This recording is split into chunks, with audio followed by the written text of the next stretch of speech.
John Ordenfall spent his childhood on his family's farm, just south of the Duvet Forest. His parents, Durden and Macy, had raised him well, teaching him what he needed to know to one day take over. Financially, they did quite well for themselves, carting their crops to nearby towns and cities for sale, although the frigid weather that often surrounded their home did not make it an easy life. As is the case with most youngins living the farm life, John eventually sought to see what else the world had to offer, and so he left in search of what opportunities the neighboring city had for him. It wasn't long before he realized the city life was not his to live. The boy who left, though, had become a man, and the man had met a woman, a blacksmith's daughter by the name of Cerithia. They fell for each other quick, and before they knew it, their love blossomed into a marriage and a son. The son they named Derlin, after Jean's father. Jean eventually returned home to his parents' farm with his family, where they made a life for themselves, a new life for his wife and son, but one all too familiar to Jean. They were happy. That is, until the day vile creatures from beyond the veil made their way into their home. After being driven from his homeland by the insatiable undead that now plague it, Jean seeks out those brave enough to aid him in cleansing his land of the foul fate that befell him and his family, and exacting the vengeance he so eagerly thirsts for.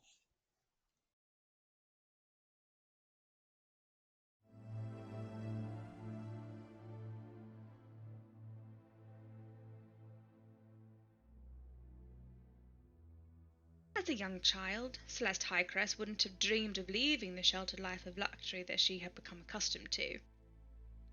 Born to two noble parents in a land beyond the veil, Celeste's childhood had been fraught with expectation. Her father, High Archivist Saran Highcrest, had set very high standards for his two children. The elder of those two elves, Celeste's sister Cressida, had surpassed all of them. Saran trained his two daughters in the art of magic and history, a respected wizard himself. Cressida had leaned into this as easy as breathing. Celeste, however, had struggled, fighting the shadow of her sister's success. She never quite met the expectations of her family, and was always the object of her father's disappointed glances. When the sisters came of age, they sat the entrance exam to join their father at the archives, to be mentored under his tutelage, and to be admitted to the sanctum of archives to scribe ancient texts and tomes. Cressida, to no one's surprise, surpassed all expectations and gained entrance. Celeste, however, held true to her long-standing tradition of always being second best, and was rejected. It was rare that one of her status should choose to leave the homeland, but never being able to escape the overshadowing of her sister, the youngest elf decided it was time to break free of her family and forge her own path.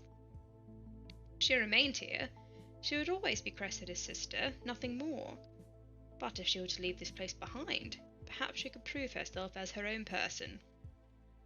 She found her way, eventually, to a hidden doorway, a portal to the material plane, and stepped through.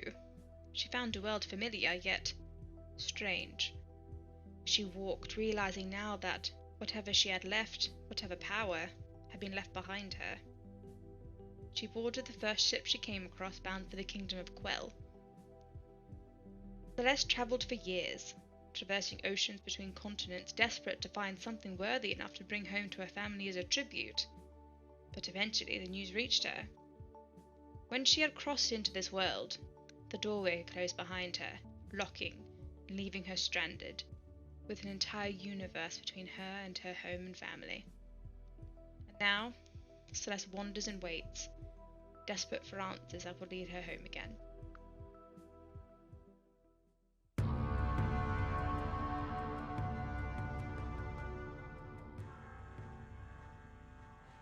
Drekik Yorksan, a white dragonborn who grew up in the area of Utevshal in Ogralan.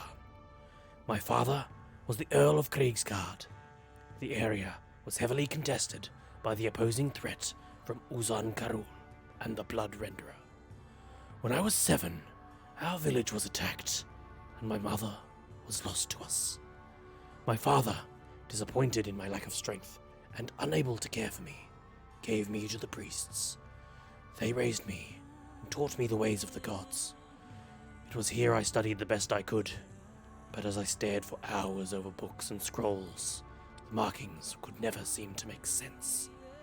The occasional word I could read, but most were lost to me, due to this dreaded curse in my eyes, making the world seem blurred.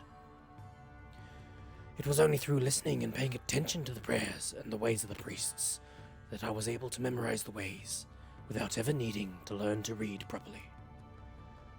After 8 years of service, my father returned for me, saying that it was time for me to return and defend my clan. I never liked war. The killing and bloodshed did not appeal to me as it did my father and brother. One night, I tried to make peace with the enemy by healing their wounded and sick, but I was betrayed. It was in this way that the village on the border of Iswalan was run over, and I was banished from my home to walk a path of shame for the rest of my days.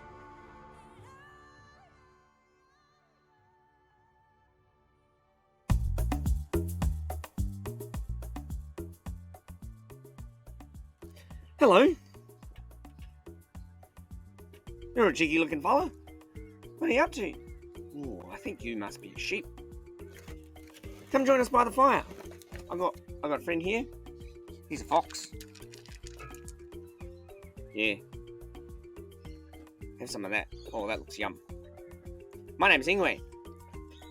This is my first day here. First day out here.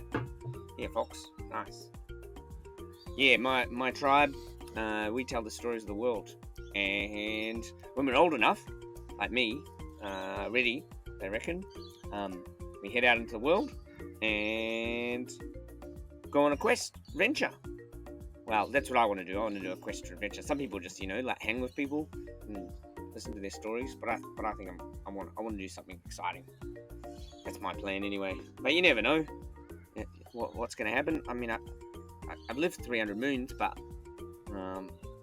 everything's so different out here. Like, you guys can't talk. Wow, I'll figure it out. I'll figure out how to get you guys to talk to me, because this is a pretty one-sided conversation at the moment. Here, nice. That's one-sided conversation because you're a sheep and you're a fox.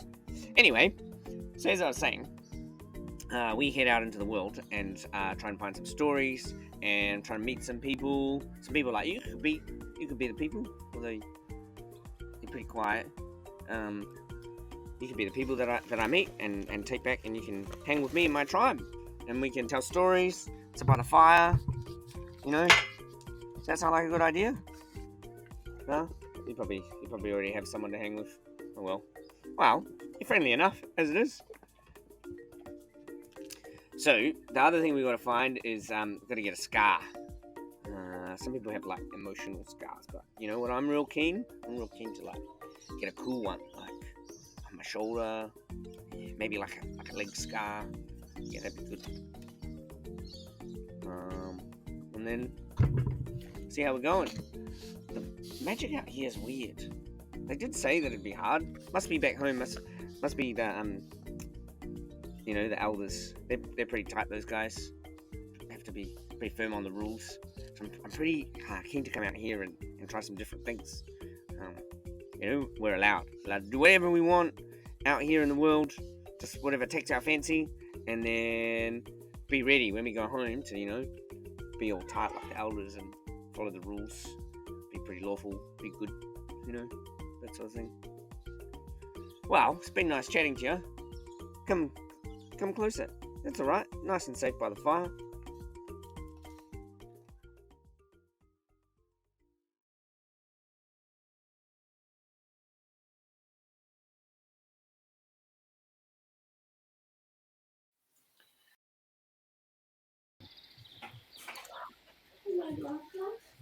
Button. There we go. Welcome back, everyone, to Monsters and Mayhem.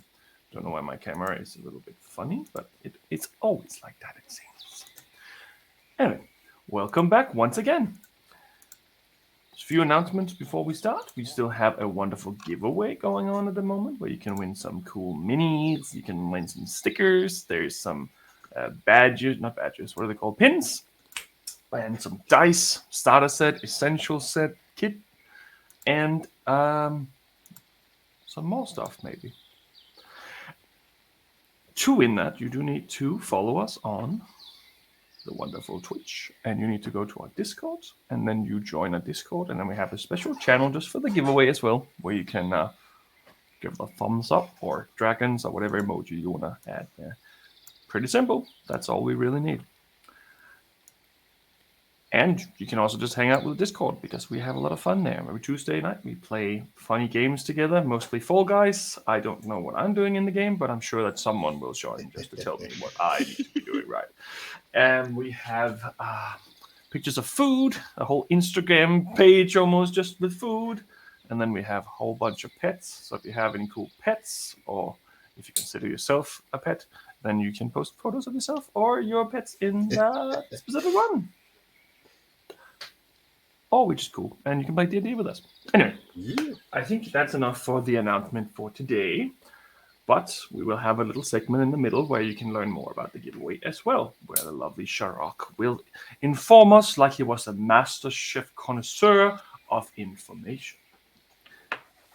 Put that on your business card. That is the new title. Yeah. I did take the chef feed after all. There you go. Well, I mean, in Denmark, chef is also boss. Chef means boss. So Oh, there you go. there you go. My name is Tom. I'm the producer and dungeon master of Monsters Mayhem. And if you have more dice than vegetables currently dying in your fridge because you said you would eat them tomorrow, which is a few weeks ago, you come to the right place. Sludge drawer. Well, Me it's at all. the moment. It's either that or leftovers, whichever one. Let's put on a little bit of creepy ass music because I'm gonna give a little bit of a recap. Just But as it a note was- as well, this is a very special episode because this is the first episode since our update that we're all on stream. True, that is actually very true. Welcome back to We are Mr. Mayhem. Norocco. We have definitely not abused your character. Channel while you're redeems. gone. Yes, we have She plenty gave me of a channel stupid- redeems to use and plenty of things to redeem. Didn't And give me a stupid voice or anything, did you? I think I was I think you pretty did. close. I think it was pretty close, considering how good I am at voices, obviously. Anyway, short recap. You went to Blightwood, and the situation got worse. All of you, except for Ingwe at one point, decided that suddenly you were tailors, or Celeste was a blacksmith, or Sean ended up being a tour guide. There was a whole bunch of situations where several of you ended up having a new life, believing that you've lived in Lightwood your whole life, or at least for a while. You didn't know who any of the others were, or why they were asking weird questions and calling you weird names, but that's just business as usual. There's a lot of weirdos that show up in Blackwood from time to time. At one point, however, this whole illusion of believing you were someone else broke. And as that broke, the city was engulfed in a large amount of fog. And that fog also seemed to be hiding something within it. As you were trying to figure out what's actually going on and why the gravedigger was waving you down, you saw a man get tossed into the air several hundred feet before getting caught by what looked like a mouth on a long neck, before disappearing back into the fog. Shortly thereafter, the illusion resumed. One of you, Engway once again, managed to save against a very high wisdom saving throw, and he managed to... No? Am I getting that wrong? Is it the other way around? Celeste did it? Celeste managed to not get caught in the confusion, and she woke up Engway, as far as I remember. But unfortunately, John was too far gone, and he was now someone else, and he was named Jonathan, the wonderful tour guide of Blightwood, who was actually the cart driver, the carriage driver, but there was no carriage, so what were he supposed to do? He had to do something. So he invented a ghost walk of sorts, a tour where he could get money, give them beer, and still make a bit of cash, which was perfectly wonderful up until the point where he decided to go into a fountain, which was covered by an illusion, and he was falling 45 feet and smacked onto what seemed to be whatever was once the town square, but below the surface. Shortly after, they were attacked by townsguard that presumed that you were attacking the orphanage. Ingwe and John went into a heavy fight while Celeste was trying to manage the situation up top, where some people seem to have lost connection with this illusionary thought of who they were, but others did not. The ones who did not were swiftly trying to build some sort of ramp or carrying device, quite large, for something. They were saving the baby, as they said. Celeste eventually went down to try to help, as several more of these town folk came out from another adjacent cave and tried to attack once again. But in doing so, something weird happened. Right as Celeste and the rest of them were to defend themselves against yet another wave of some sort of magic, Drekik, who was known as Jan, accidentally, drunkenly stumbled through the fountain illusion and also fell 45 feet. But he did so at the very opportune moment. So right when he is flying through the air, Celeste had something strange happen to her. The entire room they were in were engulfed in weird, specular lights, almost like watching the night sky. And for a second, it seems like time stood still before everyone disappeared and went somewhere else. And that's where we'll start tonight's episode. That's probably the longest recap I had to do ever. But here we are. A lot went down, so it's fair. A lot happened. There was also a naked flying dragonborn, ladies, but Yeah. you have to subscribe for that one. It's a fold-out section. Join our OnlyFans. The dragonborn OnlyFans. Anyway, as you fall, all of you regain consciousness to yourself. None of you feel any urge to be someone else.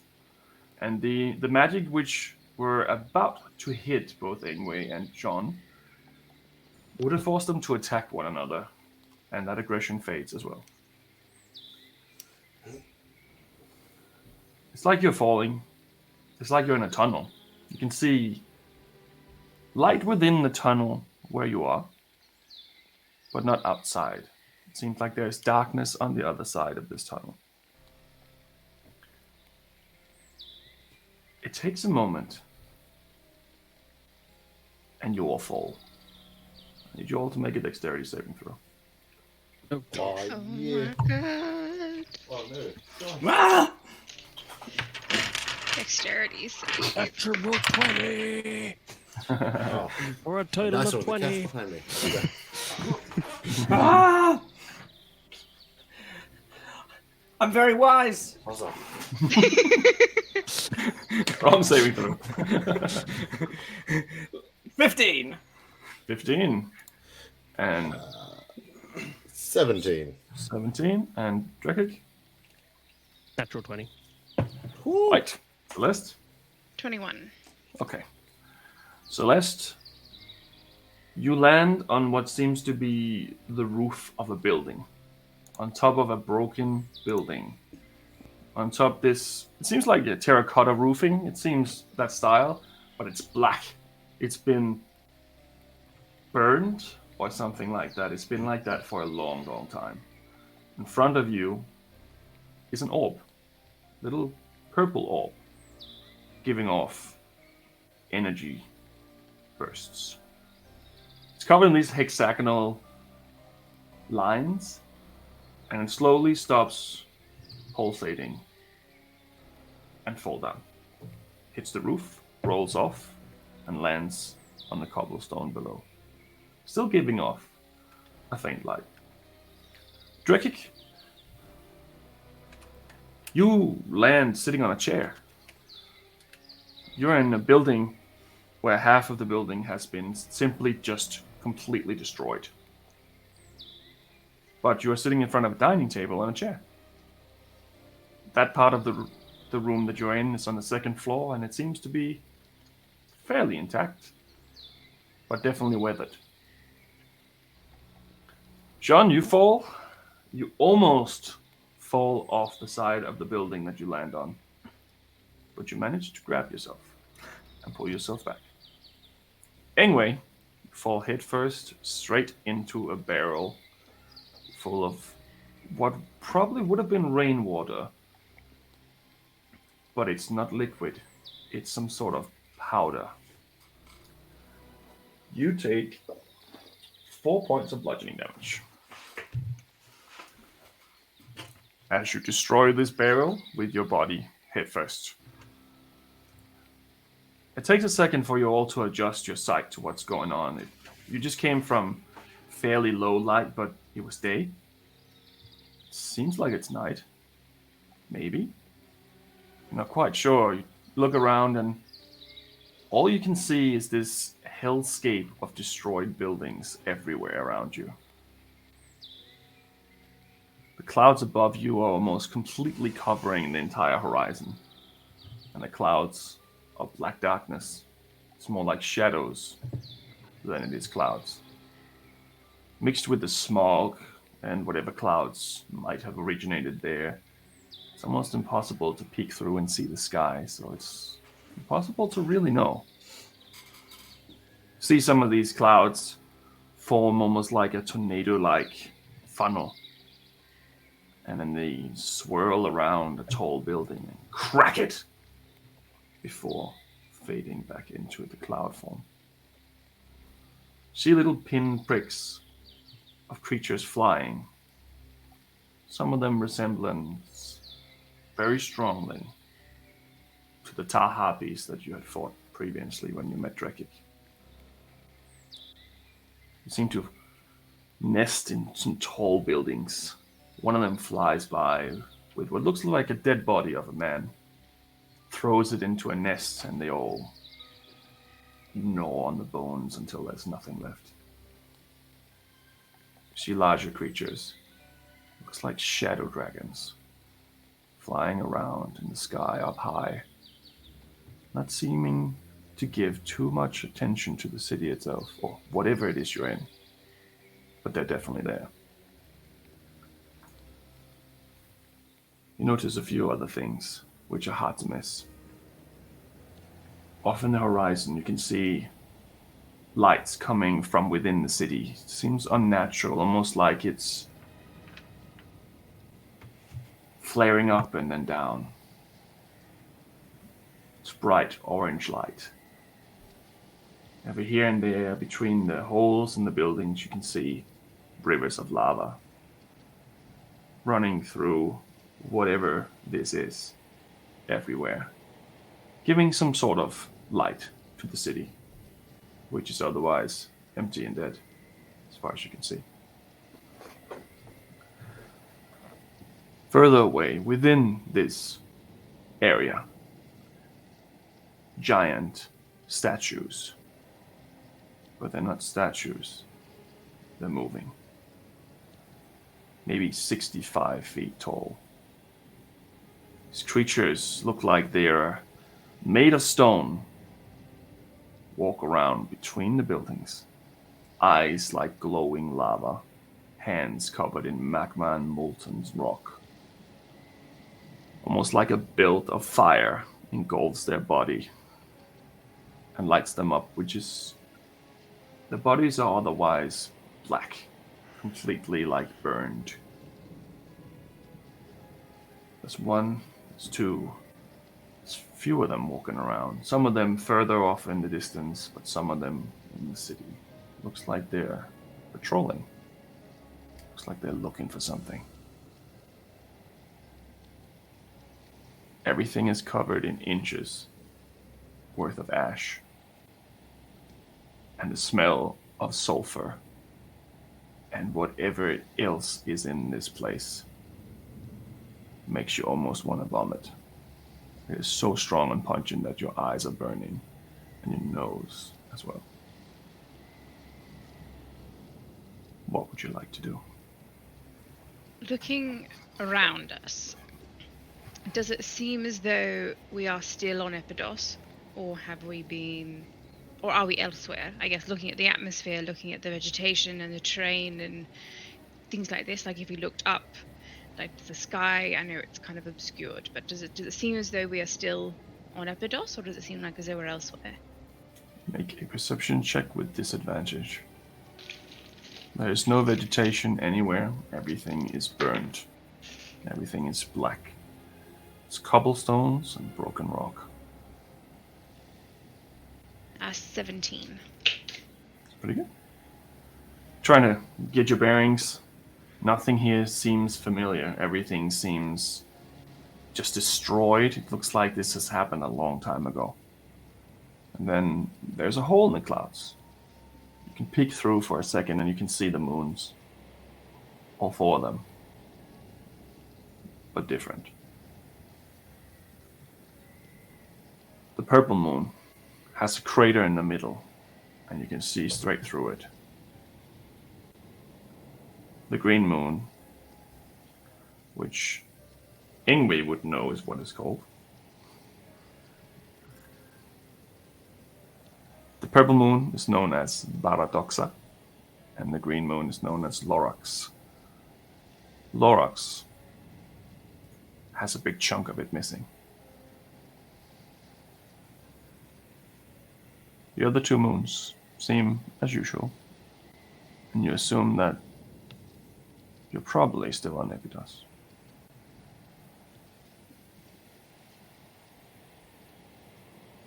But it doesn't look as though we are, like with all the fire and ash and smoke, and I guess with the creatures, like it's not as though we've been teleported back to like Mambala. No.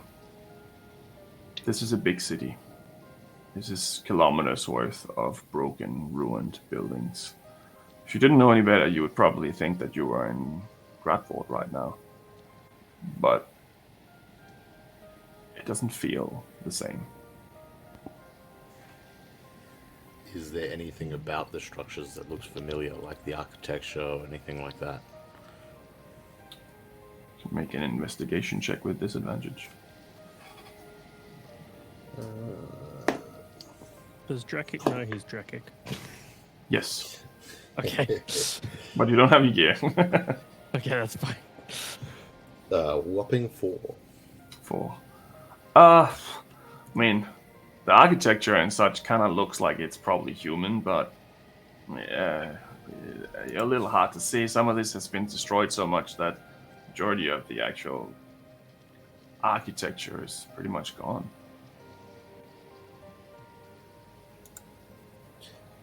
And did Celeste and I land on the same roof, or were we on different roofs? This was several ones. It was different ones.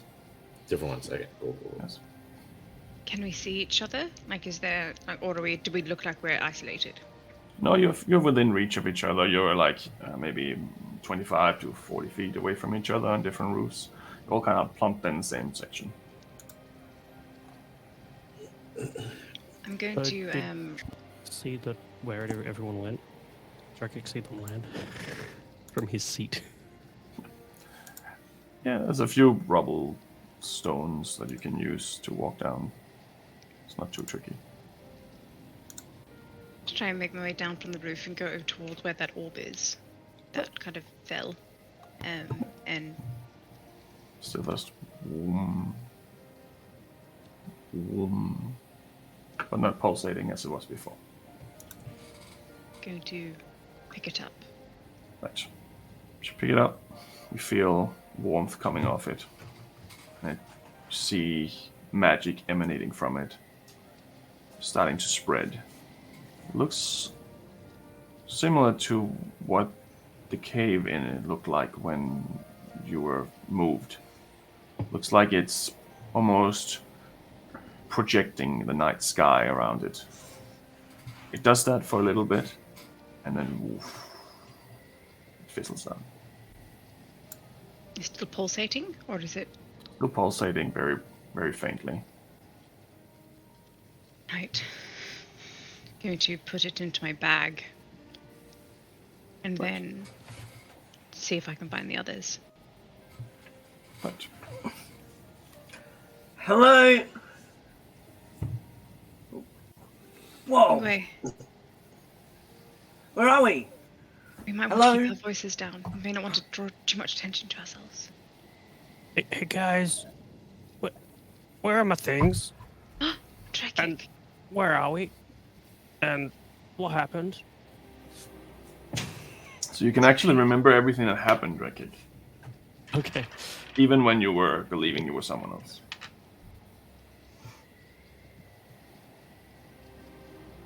One of those questions is a lot easier to answer than the others.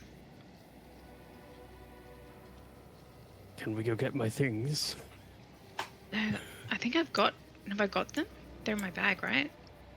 I don't know if you said anything about taking Drekik stuff, because I don't remember you saying I don't think we got Drekik stuff. I that. could I be think we only wrong, got but I don't Sean's think stuff so. because Drekik wasn't there, unfortunately. Yeah, well, but earlier, I know at the end we all got lost, but I definitely, when we, when it dropped in the middle and we ran out of the city, Celeste and I ran out, I definitely, because we had that big argument about who should go back, and then Ingwe was just like, see you. And at that point, I got everyone's stuff. Right. Yeah. Okay. So then, we'll say that you have the stuff then. But then lots of stuff happened after that. I was going to say, I remember I lost my stuff after that, so I thought I carried it back into town, put it back in my room, because we had to go back and collect my stuff. Yes. So I don't know. Yeah, and Let's Drekik say was I with us, so don't it have gave my us stuff. Yeah, so Drekik doesn't have his stuff. Wow. Uh-oh. Yes. That's, yeah. What do you need, Drekik?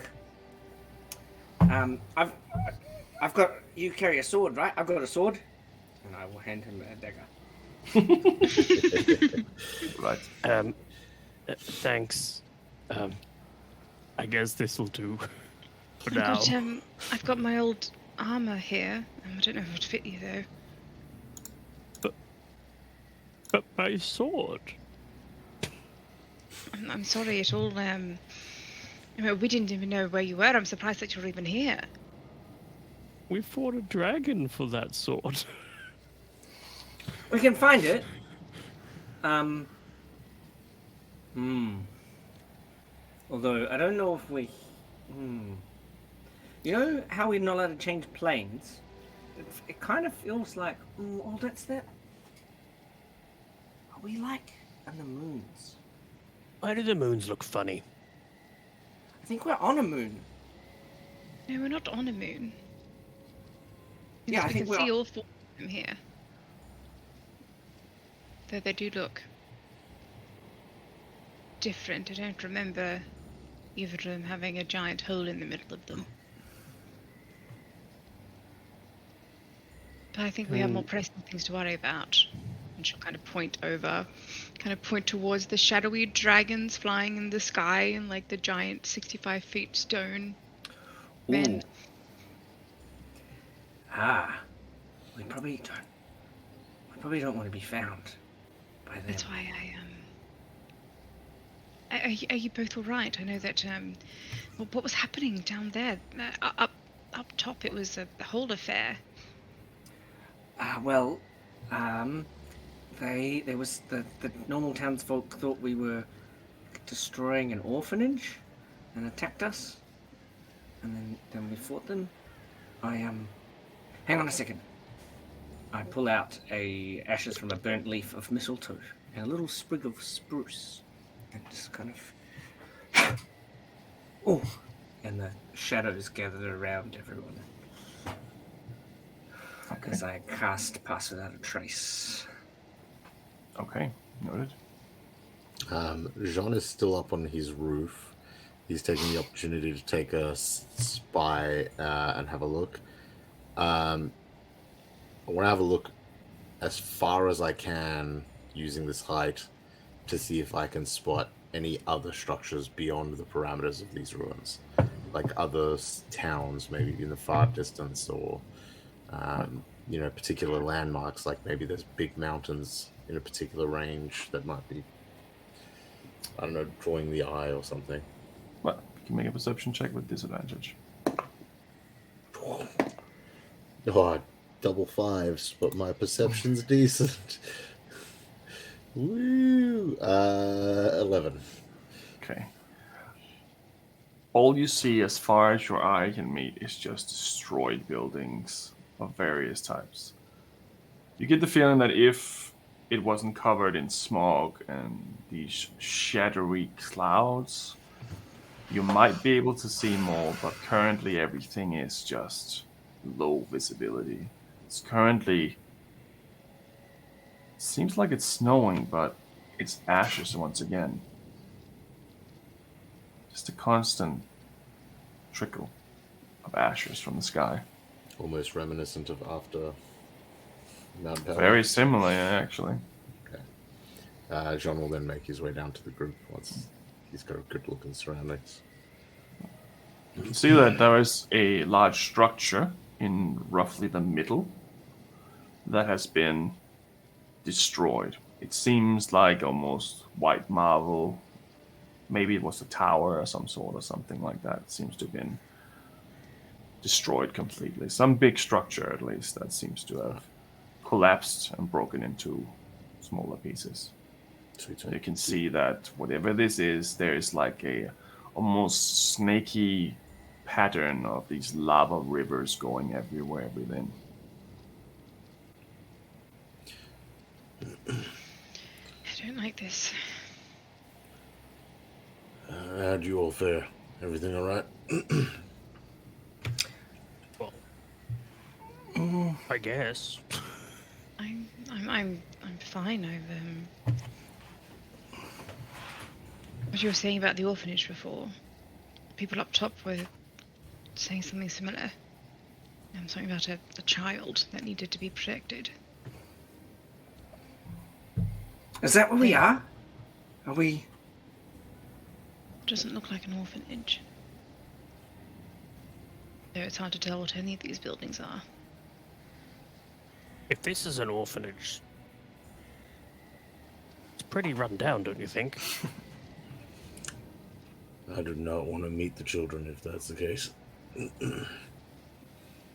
Should we try and find somewhere out of sight? At least while we try and gather our bearings. Are we not out of sight? I mean, I don't think they've seen us. Whatever they are. More out of sight. The more I cover think we off have. the streets.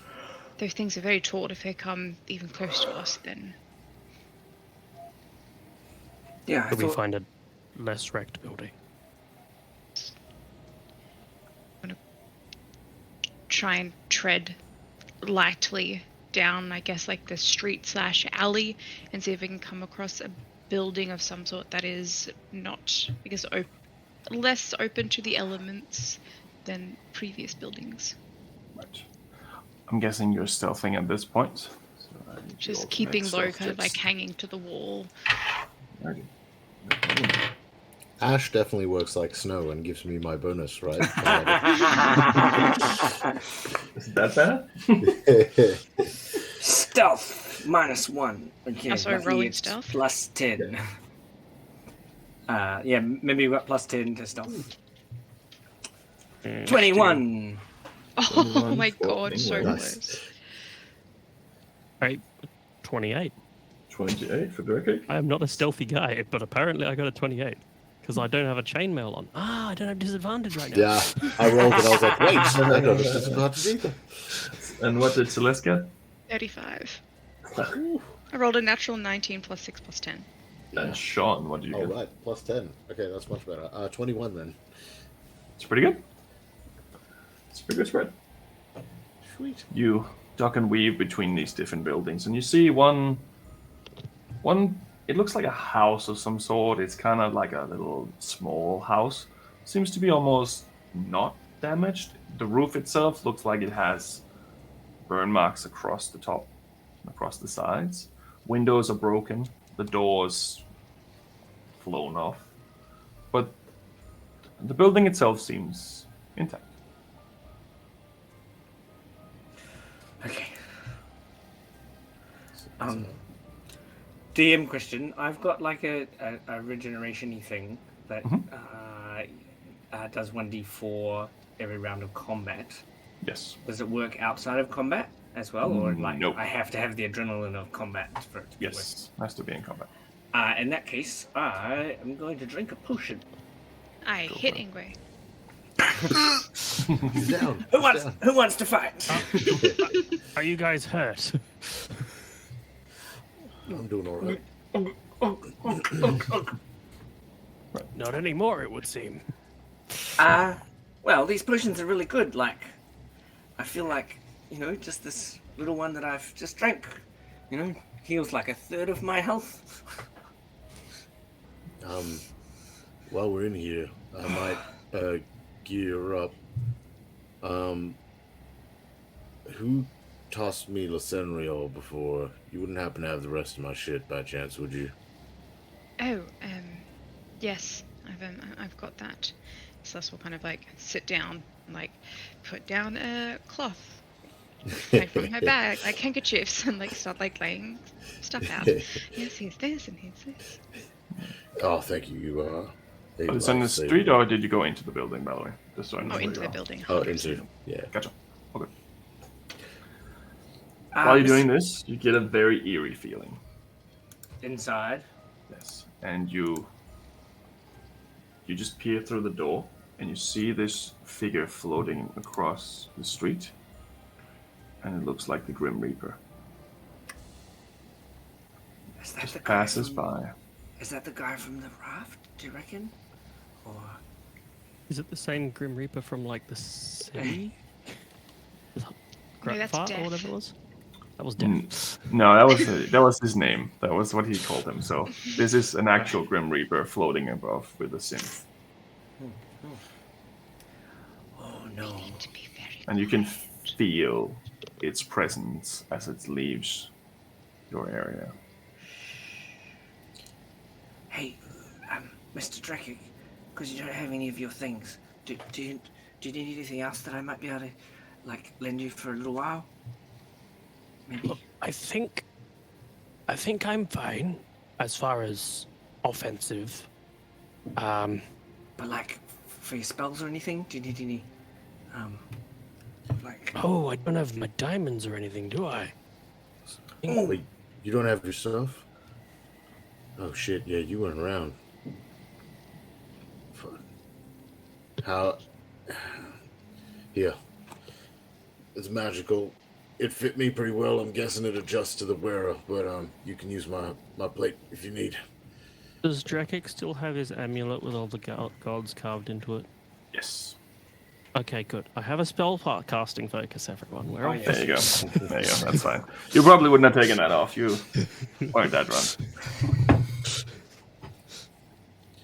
Well, Yeah, you're welcome to take the plate.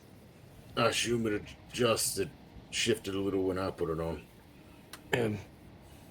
Okay. Do I have a plate now as a shield? No, nope, that's my +1 plate, half plate. Okay. The armor, right. Oh, do you want my shield? Oh, no, you better keep a hold of that. I think this plate will be fine. Okay. I don't use it very often because I can't. I don't think I've ever. Oh no, I use it when we're walking, but. Okay. No, it's fine. I think this half plate will be fine for me, for now. Okay, good. Thank you, though. I've got another one of these that I was about to drink, but maybe, you can help me out instead, and then you can have the potion. Well, yes, I can heal anyone that needs healing. Here, and I will cast. What's it called? Is it called Healing Beacon? Yeah, it's called Healing Beacon. Yep. So for 1 minute, everyone within 15 feet of me gains some hit points for every 1d6 hit points on the start of my turn. So every 6 seconds, 1d6 hit points. well, so I'd say you're fully healed, all of you. That wouldn't be too problematic for that spell. Yeah. Do you want, and just in case, have this other potion. Thanks. I don't need it. Oh, you don't? Do you not all carry potions? Yeah. Okay. Oh no. Oh, then I'll keep it then. Yeah, you keep it. It's fine. I have plenty of things that heal me up. Ingwe, it's fine. While this conversation and swapsies is happening, Celeste is going to put that little hexagonal orb on the ground, and then with her finger, she's going to start tracing like sylvan runic symbols in the ash and the dirt, kind of in a circle around it, and I'll ritual cast Identify on that object. Right. So the object itself is not hexagonal, but it is covered with hexagonal patterns. Oh, okay, yep. It is kind of like a round orb, but it's slightly elongated towards the top. It's kind of like an egg, but not really. It has little indents in it. It's imperfect in that way. You cast Identify, and it doesn't work. You don't know what this is. So it's not magical. It is. But it does not come back to you with any information that you can decipher. It can So I best be don't even described know- as static.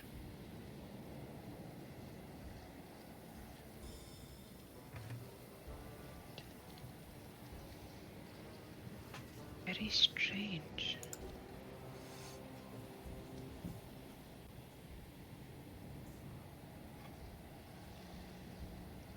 So, you sure you don't?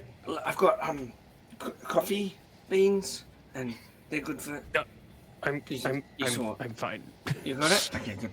Yeah, I'm good. Thanks. What's that thing? What's that thing? That you've got, Celeste? Don't know. That's. You usually know what things are, don't you? Don't you just cast that magical spell that tells you? Yes, Do you I know did cast it, and it's Did it like ca- blocking me. Is it like we're in that room? Can we not? Oh no, I cast a spell already. The spell definitely took The effect. spell worked. I felt it, but it's won't tell me what it is. It's almost as if it's resisting me. Weird. I saw something with it before when I picked it up. When I landed on the roof, I saw it, and it was hovering and glowing and emanating, and then it fell. And when I picked it up, it showed me like a vision of where we'd come from, and then it faded. Do you want me to have a look? If you want. It's just kind of sitting in the middle of the room. So Tricky. I will I'm coming. Right. pick it up. When you touch it, starts emanating this sphere of, looks like astral energy almost. It's like little stars and nebulas and such, but it's not quite the stars. It's more like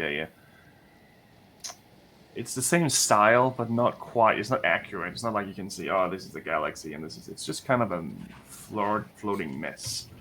It emanates to maybe 5 feet, and then it just.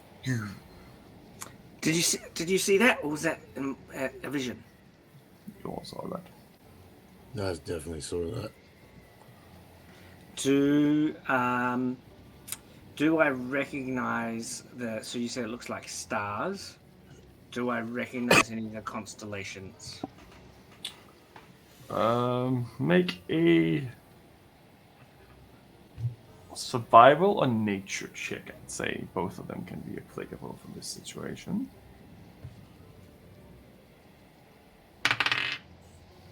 Not very good. 13. Not quite, but interestingly enough, you don't recognize any of them. And you're not sure if that means that it's not real constellations, if it's just some sort of magical energy that's kind of emulating a certain way it looks, or if it's actually from somewhere completely different. Yes, that's what I saw before when I picked it up. Is this what brought us here? Is this what's responsible for this? Don't think so. Although I have a feeling that... No, I don't think so. It just materialized as I kind of came to. I don't know how the hell we got here, but I think our priority is getting back. How did we get here? Like, I just stepped in. I remember stepping through the fountain, and then I was falling, and then I fell onto a chair. Yeah. You fell into a chair. Of course. Yeah. And it was at a dining table, but the roof was gone. It was very strange. Yeah. I nearly went flying off the roof. So.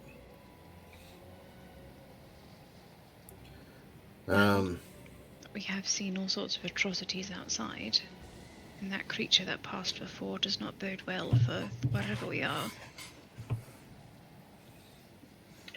The only structure I could find that seemed to stand out at all, there was at least the remains of some sort of tower. But otherwise, miles and miles of ruins, best I could tell. Drake, take some time to rummage around inside to try and find anything. Sure, make an investigation check.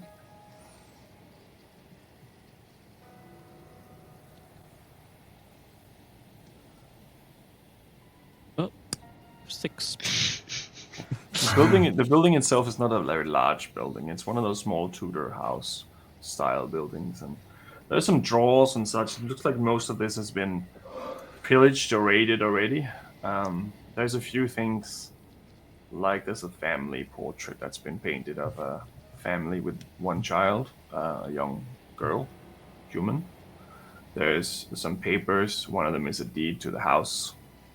It looks like it's probably been there for a long time. The paper itself is pretty cracked and pretty damaged. It doesn't really say much other than just, this is the deed to this lot on Street Blah. It's not quite distinguished enough for you to use that as any kind of information. This is not quite complete. There's pieces of it missing. Hey, DM. Yeah. Can I get a sense of the city that we're in? Does it look as though there was like a fire that ravaged the city, or does it look like it's been like attacked by like a dragon? Like, can I tell the difference between, like, does this look like it was like abandoned because there was like a natural disaster, or does it look like it's been like attacked? Make a Arcana check. Arcana. Right. Oh, I can do those things. Oh, that's right. Kind of check. 24 total. 18 plus 6. 24. Going through the images in your head of what you saw outside, some buildings are definitely like destroyed from what looked to be like they were crushed, kind of like that cloud did. Looks like this city was probably hit by a shower of meteors. Looks like everything around you have been destroyed from above. Some areas you can see entire complexes of buildings simply just burned. And you think that could be anything. You can see some places there is molten lava on the buildings like it was sprayed upon them. And you can see that the places where the lava is, the buildings around them seem to have just went in. So that must have erupted or somehow else come up from the underground. So there's multiple different types of damage to this place. The majority seems to stem from some sort of aerial destruction.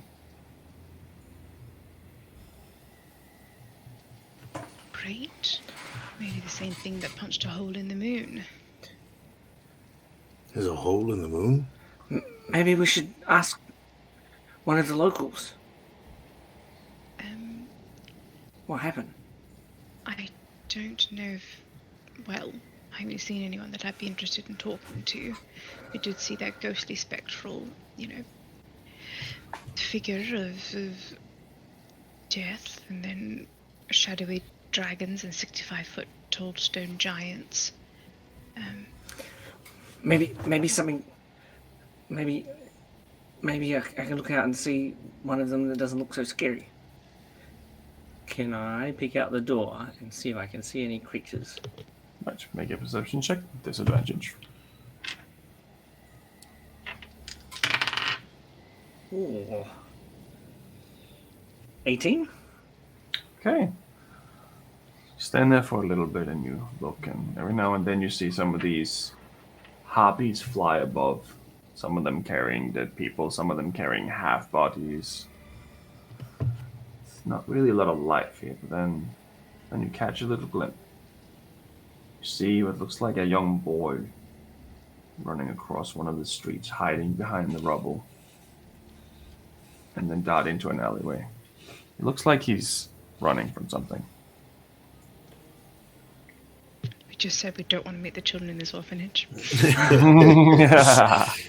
Well, but that's what you see. He seems to be careful. He seems to try not to want to be caught. That is his demeanor, at least, as he crosses the street. How far above us, like if I peer out the door, how far above us are the harpies flying across? So they're not quite above you. They're a little bit further ahead. Some of the taller buildings have stayed fairly intact. Some of them are open. Looks like still like city blocks in a way. Maybe 150 feet in front of you is where the closest one of these little nests are. Seems to be maybe 8 harpies, and then they take turns in flying off and gathering food. And they're mostly gathering people. Looks like they're mostly gathering people. None of these people that have been brought to them seem to have been alive. They seem to all have been dead. You get the idea with your insight into nature that they might be eating cadavers, like dead people and dead creatures. Yeah. Can I? So they're about. It's about 100 feet away. There's a nest, and the harpies are like flying in and out. And there's this little boy. Yeah, and he's going in the other direction. Going in the other direction. Can I wait? Like when they're flying over, is there like one that flies over that potentially flies within 30 feet of us? Probably no. They fly a little higher than 30 feet.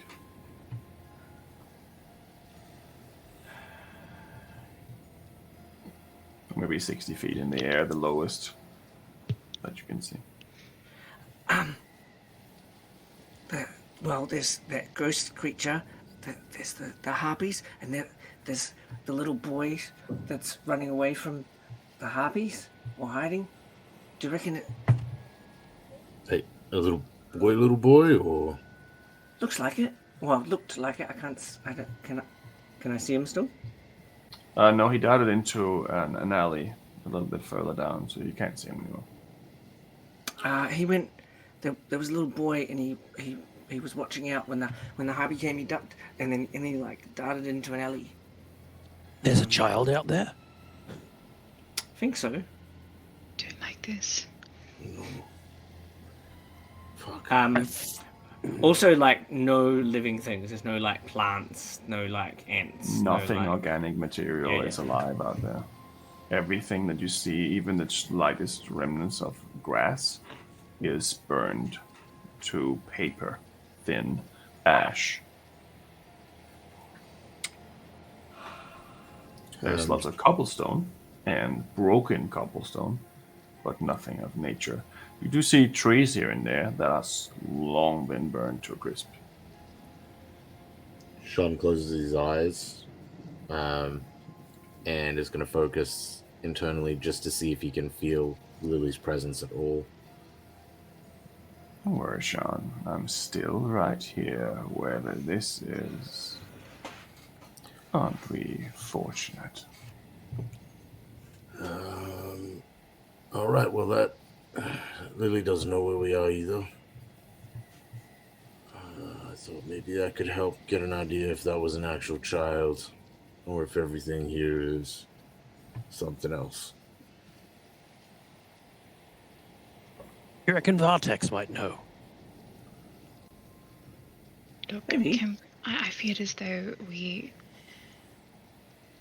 are in enough trouble without invoking the help or wrath of powerful beings that we don't know what they're capable of.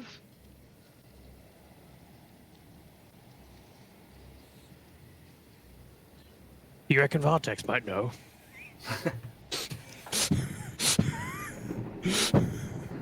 What if we're not mean- aware, but instead of when? What do you mean?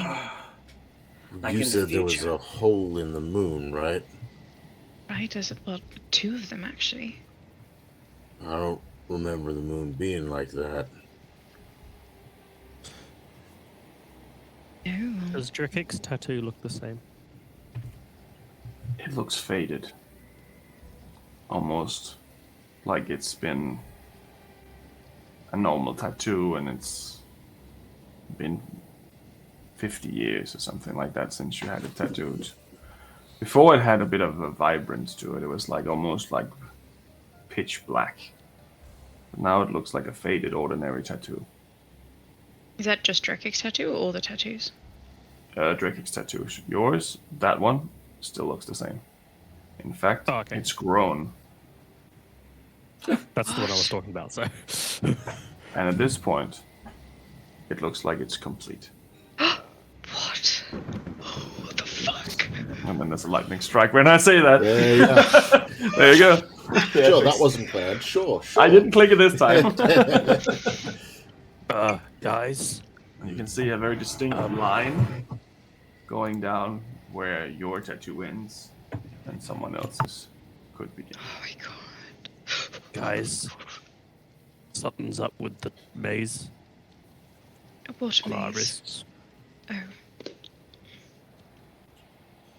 Oh. Oh.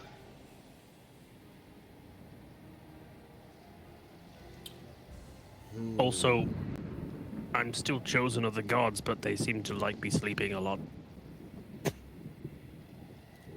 What? Well, it's all faded. John lifts his shirt up and checks the mark Same on his thing. chest. Faded too. Shit. I wasn't entirely certain before, but now I'm thinking, yeah, I don't think we went anywhere physically. Is this like... Hang on. So if... Is this... We're supposed to stop whatever this is from happening, Yep. right? But... If we're in the future, does that mean we didn't stop it from happening? That's sort of where my mind was wandering. We failed, so Maybe- to speak. Maybe we should go and ask that little boy. Yes. Or is it just a trap? I don't know at this point. It is at this point, it doesn't really matter either way. How far away was that alley that he ducked into? It's probably around 80 feet further to the north of you. Drakik, you armed? Pulls out the dagger. Yep.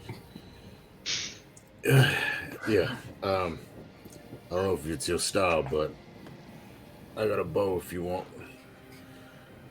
And a hand axe. I Look, carry a fair bit of shit on me. I'm gonna be honest with you. And he puts the dagger away. This is more my style anyway. Alright.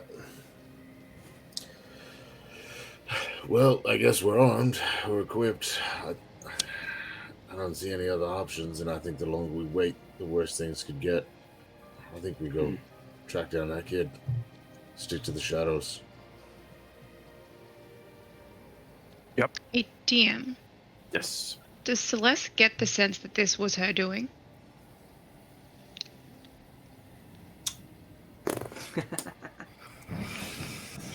Is she lying or does she not know?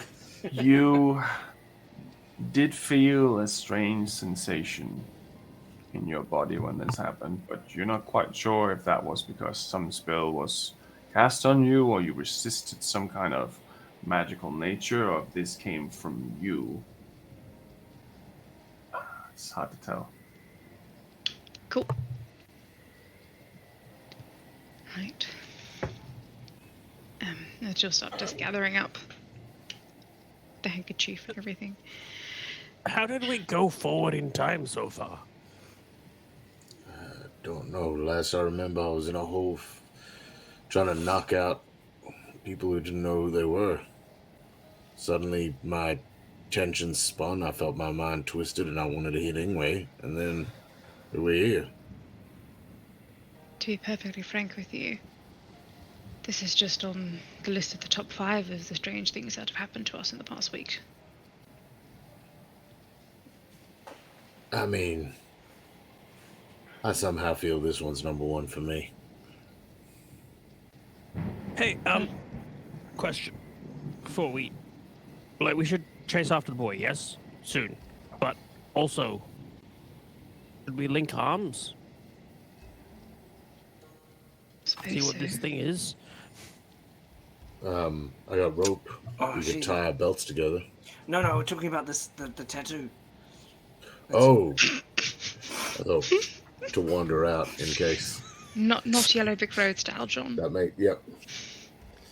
That makes sense. Good idea, though.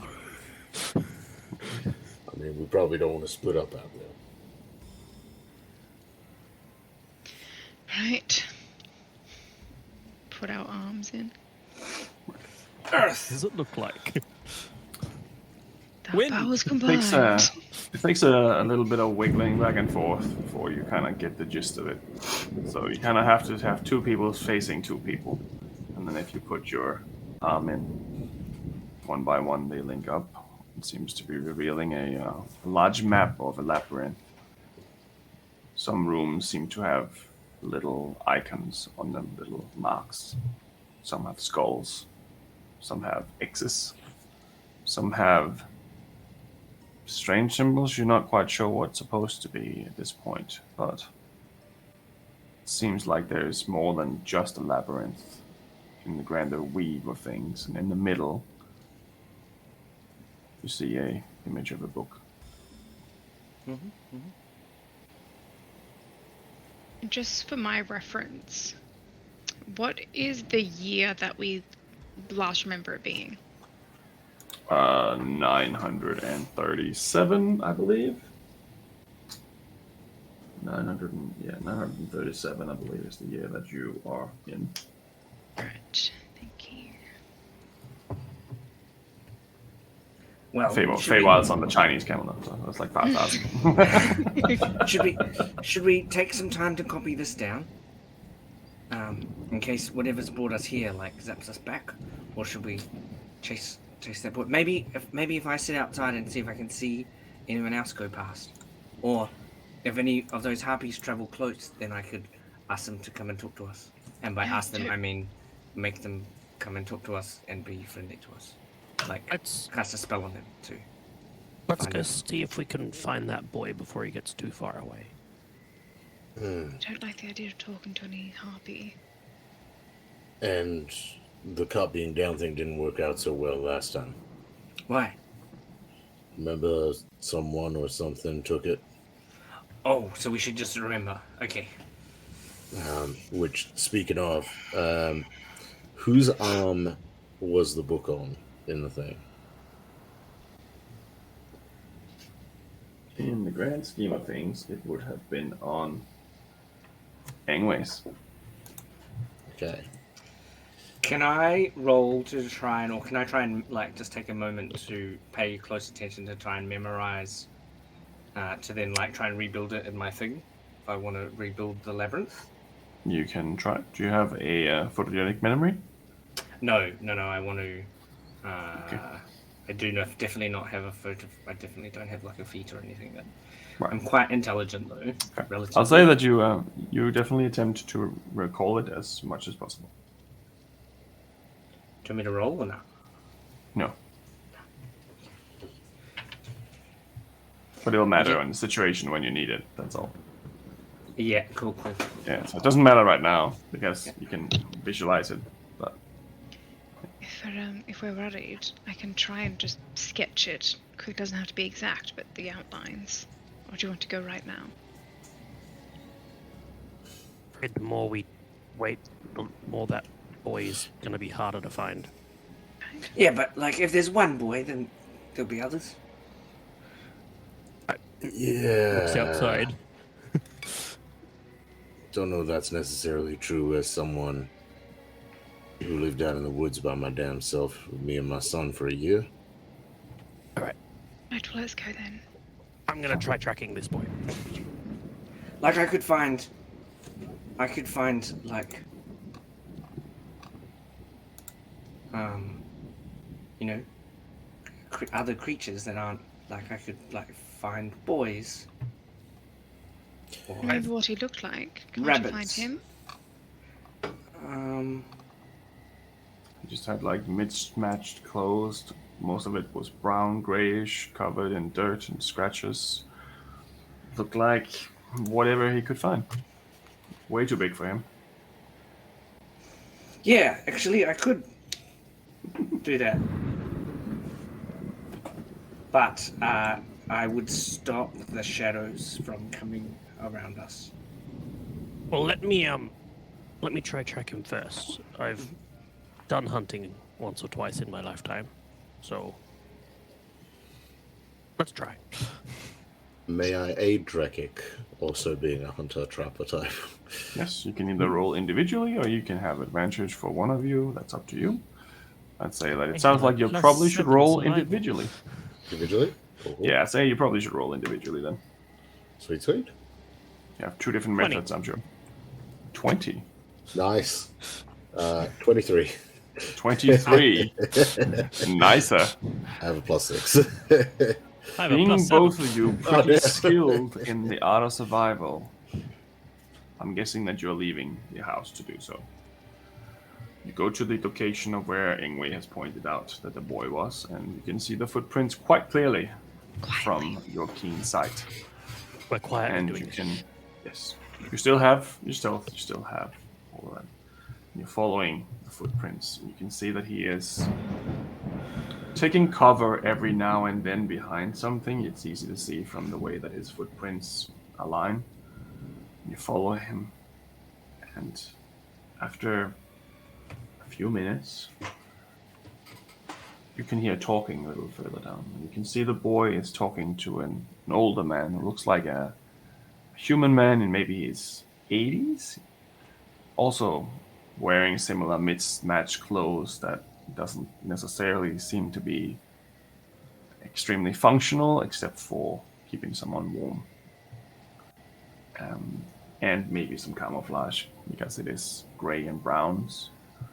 Notice that both of them are wearing a red armband, and they're just having a conversation, and the old man is like grabbing the kid and telling him, "Not run off! Don't know what's out here." And you can kind of faintly make out the figure of both of them a little further down, up against another broken building.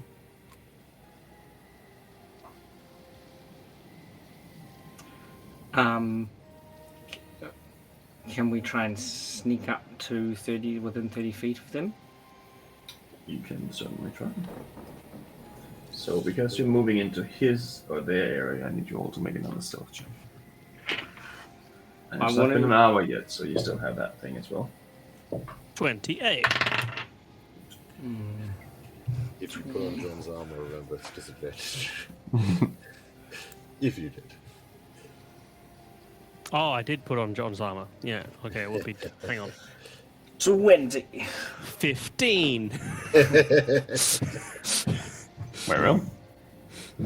It seems to be no issue. Oh, I got a 10, by the way. Yes. How did you get a 10 plus 10? Oh, with the plus 10? You Sorry. still have plus 10. Right, 20. Yep. Never mind. Like, you rolled a 0? Yeah. It doesn't seem to be an issue for any of you. You all seem to slowly move closer within reach of these two. And you can go within 30 feet if you wish. So once I get within range, I say, Psst! Old man, and little boy. And I cast Charm Person on the old man. Okay. Is that a wisdom saving throw? Correct, 16 is the save. You can throw. Okay. He seems to struggle against it. And as he realizes someone is talking, he looks at the boy. Look what you've done! They found us! He pushes the boy towards you, and he runs. Pushes the boy towards us. Take the boy! And the boy just falls over in the middle of all this ash, and he's like, no, please, don't hurt me! Don't hurt me! And he tries to scuttle off and try to run off as well. Right after the old man, by the way. Can That's I off one of cast... the nearby alleys. Can I cast, what's the thing that Celeste knows how to do that I learned how to do recently? It's not on my spell list, but I took a feat to get it. Misty Step. Misty Step. Right. Where are you, Mr. How did I Stevington? get that? To the boy. To the boy. Okay. Very well. So, John, you're running off after the old man, and Ingwe, you are teleporting or jumping, bamfing, to the kid who is trying to run off while still being on his knees at this point almost. If Sean. If the old man gets like more than 100 feet, he'll stop and return to the group, but otherwise, yeah. I'd say make a as dex roll. Who are you running after? The old man. Okay, so both of you make a dex check. Old man, old man. Just a dex check, straight check. Yeah, just to see how fast you're running and how fast you can maneuver. 16. 16. And Celeste? 21. Right. So he's running off, he's starting down this alley, and he's just trying to duck and weave between all these bricks and these walls. And he's sometimes trying to knock things over, and none of you really get hit by it, but he knocks something over right in front of Sean, so Sean kind of have to stop and then go over. But Celeste, you just kind of reach with your long elven arms and you grab in the shoulder and stop him. While that's happening, Drake's gonna go straight to the boy. Right. So, Ingwe, you jumped straight to the boy. What do you do? He Try looks and grab him? terrified. I try and grab him. Okay. Make a attack roll. Going to grab him. Okay. So you grab him, and then he slits out of his coat. 7. And he runs off. He just runs off, and he's not wearing a coat. You can see that he has another coat underneath, and maybe some shirts and stuff. They're all the wrong size. He's trying to run. And Drake, you trying to grab him as well? Right. You make an attack roll as well. 7. You grab another coat, and he just yanks out of it, and he just yeets out of there. It's okay. It's okay. It's okay. We're friends. We're friendly. We're friends. Don't worry. We're friendly. We're just trying to. And I will try and cast Charm Person on the boy. Right. He has. He feels like when he's attacked, he has advantage on the saving throw. That is a 13. He is charmed and thinks I'm his friend. Okay, so let's move to Celeste and Sean. What do you do now? You just grabbed him, Celeste, and he looks like he does not want to stop. Yeah, so I'm going to, as I grab him, I'm going to pray that Jean is close on my tail as I try and like shove him up against a wall and try and like pin him against something stationary so he's back against a wall. praying that Jean is somewhere who can come and take over very quickly. Okay. Make a strength check. That's what I was worried about. You might be okay this time, I think. Natural 16 plus 1 for a 17. You don't know where this is coming from, if it's because you watch too many Sean movies, but you just smash him up against the wall and pin him there, and you can see the terror on his eyes as he's locked there. He's just frozen. And then Sean arrives right behind you. First thing Jean does, helps to hold him in place and puts a hand over his mouth. Okay. We're not trying to hurt you.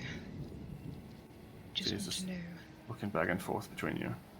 We just want to know where we are. If my compatriot removes his hand from your mouth, you must promise not to scream.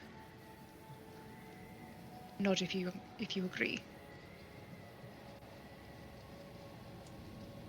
Sort of push into his face just a little bit to imply, like, don't fuck around. Right. And then pull the hand back. I'm sorry. Don't kill me, please. I'm just trying to survive. So are we. No, Where I don't are have we? anything of value. Where are we? You're in King's Helm. Fuck. The marble statue with all the people in it.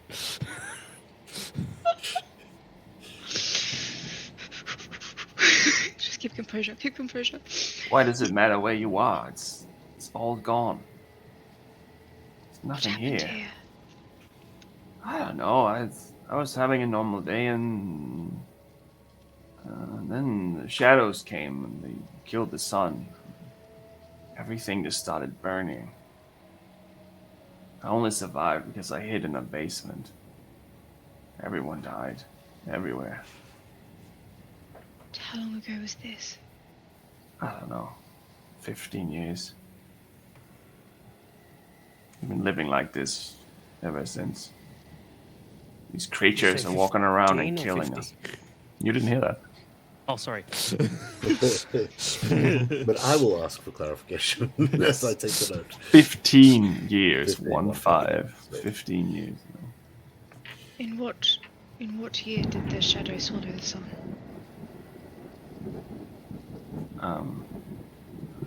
It was in, I don't know, really. I don't remember. It's hard to remember anymore. I think it was 938. I don't know. You can talk to the Moonseeker. He knows more. If you can find him. Who is this Moonseeker? He's whatever is left of our resistance, our survival. He's out here somewhere. He only takes in people when he trusts them. Celeste's gonna like ease back a little bit, kind of like drop. Her arms are hurting. I'm having a stitch. Oh. Yeah. I just can't look at Jean. Have you ever heard of anything called a Moonseeker? No, nothing like that. John's gonna lean over and just take a look at his armband. See if there's any symbolism or anything like that. Right. It looks just to be a red piece of cloth tied around his arm. There is no symbolism in it. It looks like everything that he's wearing is either crafted by himself, repaired out of old garments. You can see that his jacket is it's one of those finer, almost like modern blazer type jacket, but one half is completely destroyed and has been replaced by another, which is made of leather. It's all just mixed, matched, whatever he could find and scavenge. I'm assuming this is what they use to identify each other. Is that right, old man? Yeah, we wear these so we can tell each other apart. There's not a lot of people out here who's friendly to others anymore. If it's so dangerous in the city, why don't you leave? It's like this everywhere. This is the only place we can really hide. If we go from here to somewhere else, these fucking shadow titans are gonna fuck up us as soon as we leave. They're just gonna burn us alive. It's better to stay close to some sort of shelter. What's your name? Does it really matter anymore? I used to be called Johann.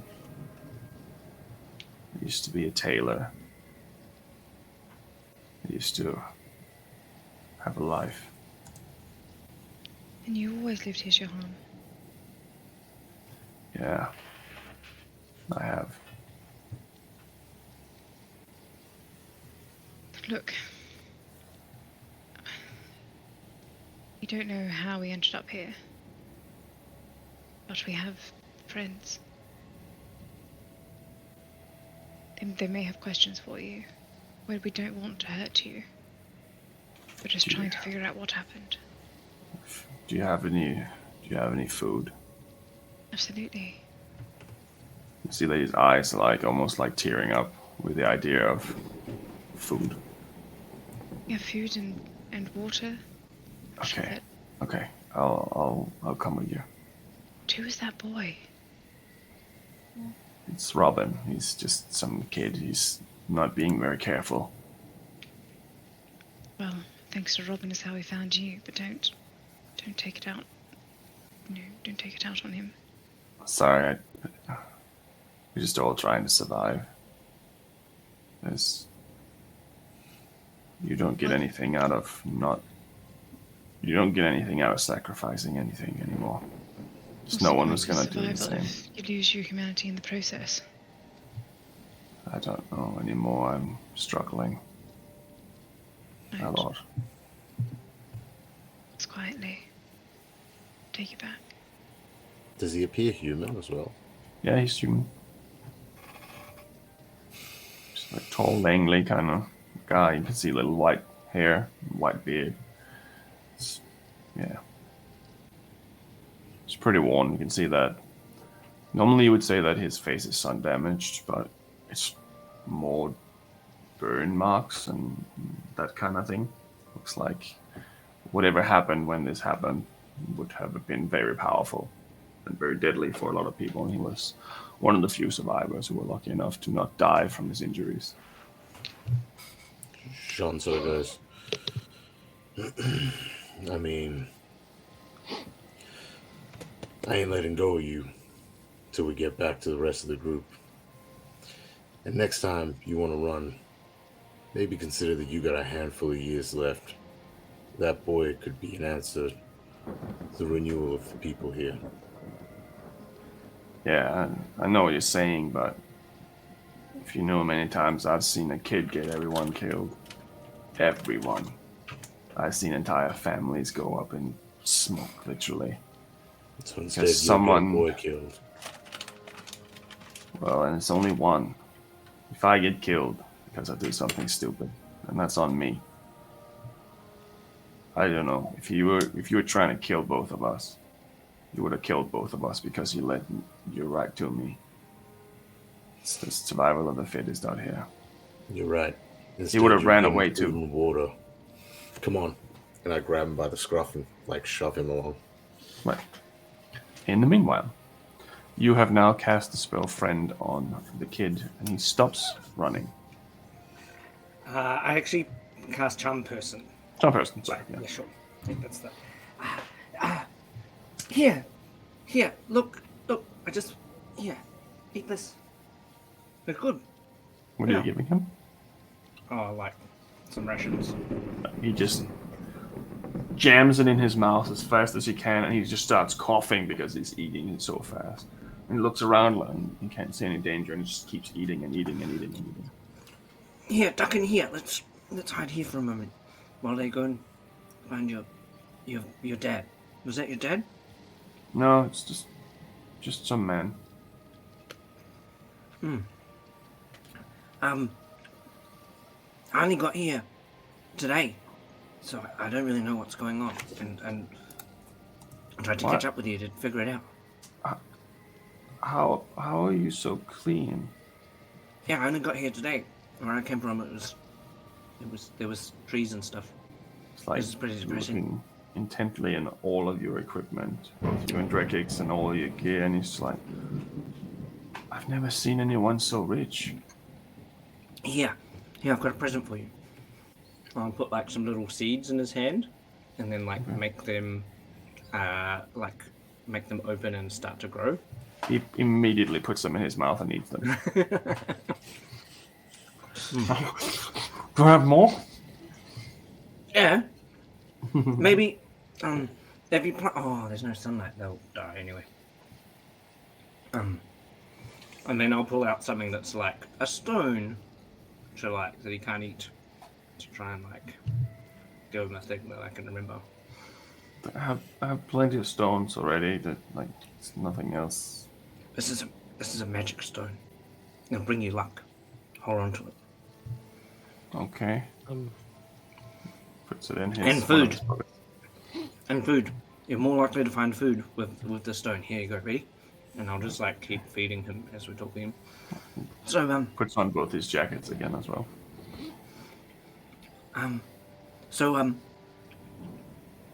Yeah, like I said, I only came here today. We came from somewhere else that was greener and cleaner and There's somewhere else? Yeah, how old are you? I'm 12. Oh yeah. How long has it been like this? I don't know, it's always been like this. Is there somewhere safer we can go? Not unless the Moonseeker says so. It's pretty selective. Yeah. Moonseeker, he said so. Really? Who's the Moonseeker? But if you only been here today, I don't. Yeah, he asked us to come and see you guys. We're helping. We've got food. Look. Make a deception check.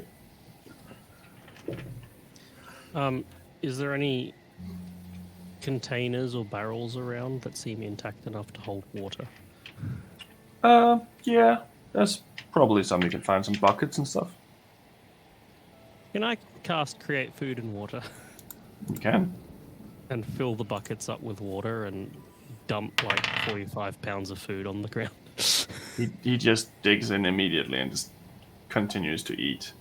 Like, at one point he stops to throw up and then he continues to eat.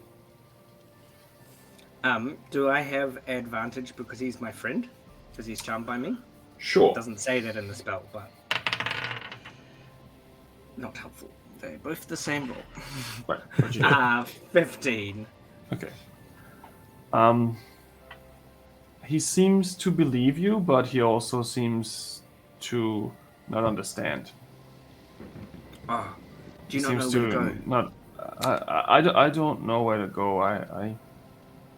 I'm usually blindfolded. We're blindfolded when we go there. Okay, where do you meet the people that blindfold you? Oh, Let's go there and look. We've got all this food. They're right there.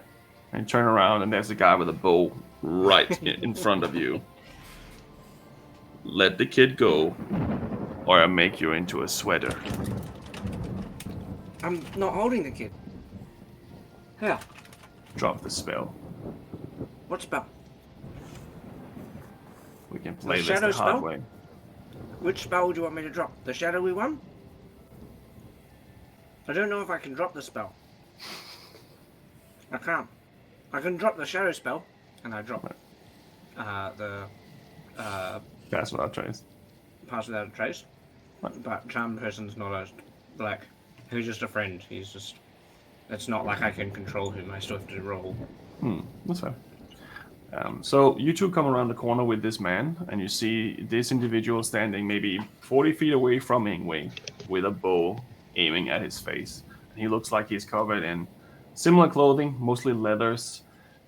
The bow itself looks like it's made of all these weird cogwheels and scrap metal and shit. It doesn't look like a bow really. It just looks like that. And as you come around the corner and he plucks you, you can see that there's another one in his periphery that comes out from a corner and aims at you as well. And then another one and another one. In total, you can see that there's 6 of these individuals. So they're all just holding. immediately pulls the old man in, grabs him around the neck, pulls out Lysandriel and puts it to his back. You said you wouldn't kill me. We're just that was... we're just bringing food. We come from a place with lots of food. Everyone, stop. We do not want this to end in bloodshed. All we were looking for was answers. And if you want to start this fight, you can be guaranteed that we will finish it. Do not make any decisions that you will regret. You see one of them coming out from one of the nearby buildings. He takes the hood down. You can see that it's a young woman. Probably in her, I'd say, late 20s, maybe 30s. It's a little hard to see. She's a little weathered, but not as much as the others. She has red paint going across, and then orange, and then black. She has a few earrings here and there, and she is smoking a cigar, it looks like. She has 2 long swords on her side and a bow on her back that's similar to the other ones. She takes the smoke out, she takes the cigarette out and says, how come you guys are so clean? How come you guys are so dirty? That's a weird thing to say. Like, look at this place. Like, the entire world burned. Where'd you get that? Where'd you get your clothes? Where'd you get your gear?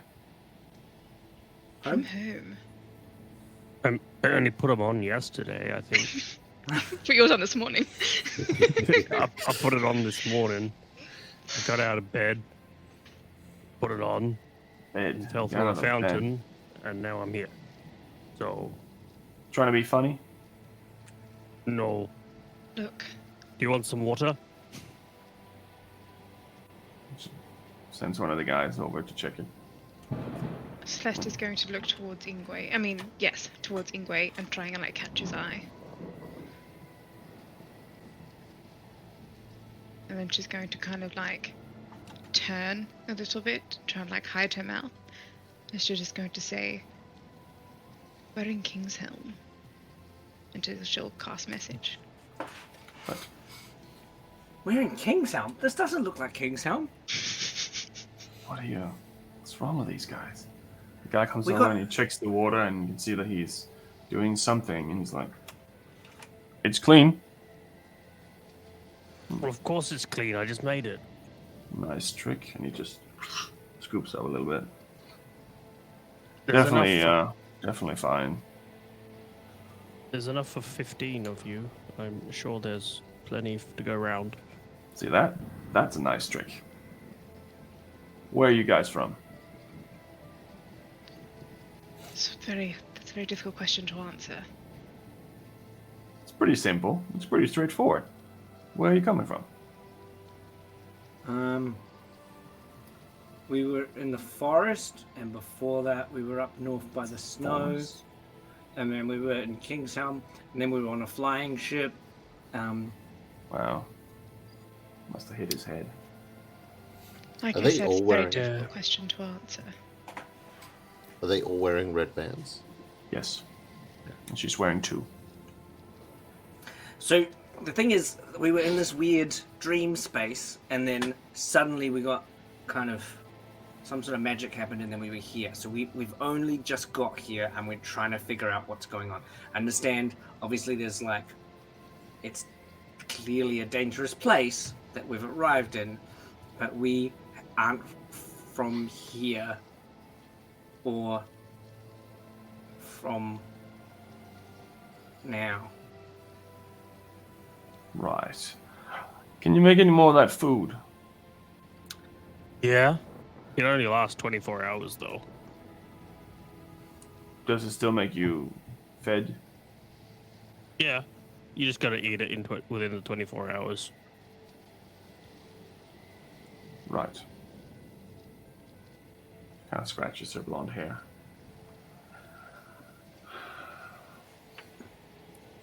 I think you might need to come with me. I think you could help a lot of people if you're willing. Yeah. Don't want Sure. to hurt anyone. Right. Alright. Put the bows down. We're alright, I think. I Don't can't try anything. I can't guarantee we'll stay here because we don't know how we got here or how we're going to get home.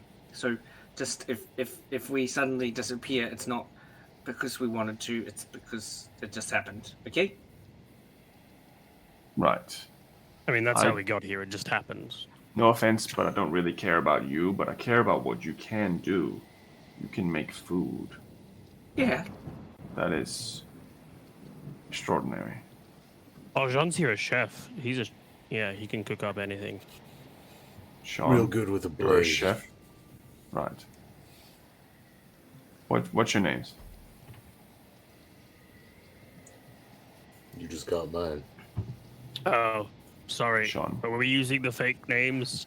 No, Ingwe's weird. No, I think real names. But like, is there someone listening? Last time we used our real names, there was someone listening, and Listen, they names used... matter nothing. My name is Isa. Hey, Isa. I'm These are checking. my friends. She introduces all of them as well. And there is one of them is called Nico, who seems to be a male, similar kind of build as the rest of them. He has like a little bit of a beard. He looks like he's probably maybe 20. Human. There is another one called Robic, who is similar type as well. They're very similar, those two. They're almost like they're brothers, but this one seems a little older and he has a little bit more beard, a little longer hair. And then there's one called Jebo, who is a half-elf. And then there's a big guy, like a big human guy. He looks really buff. His name is Pummel. And then there's another female who is also covered in the same gear as them. And she introduces herself as Siren.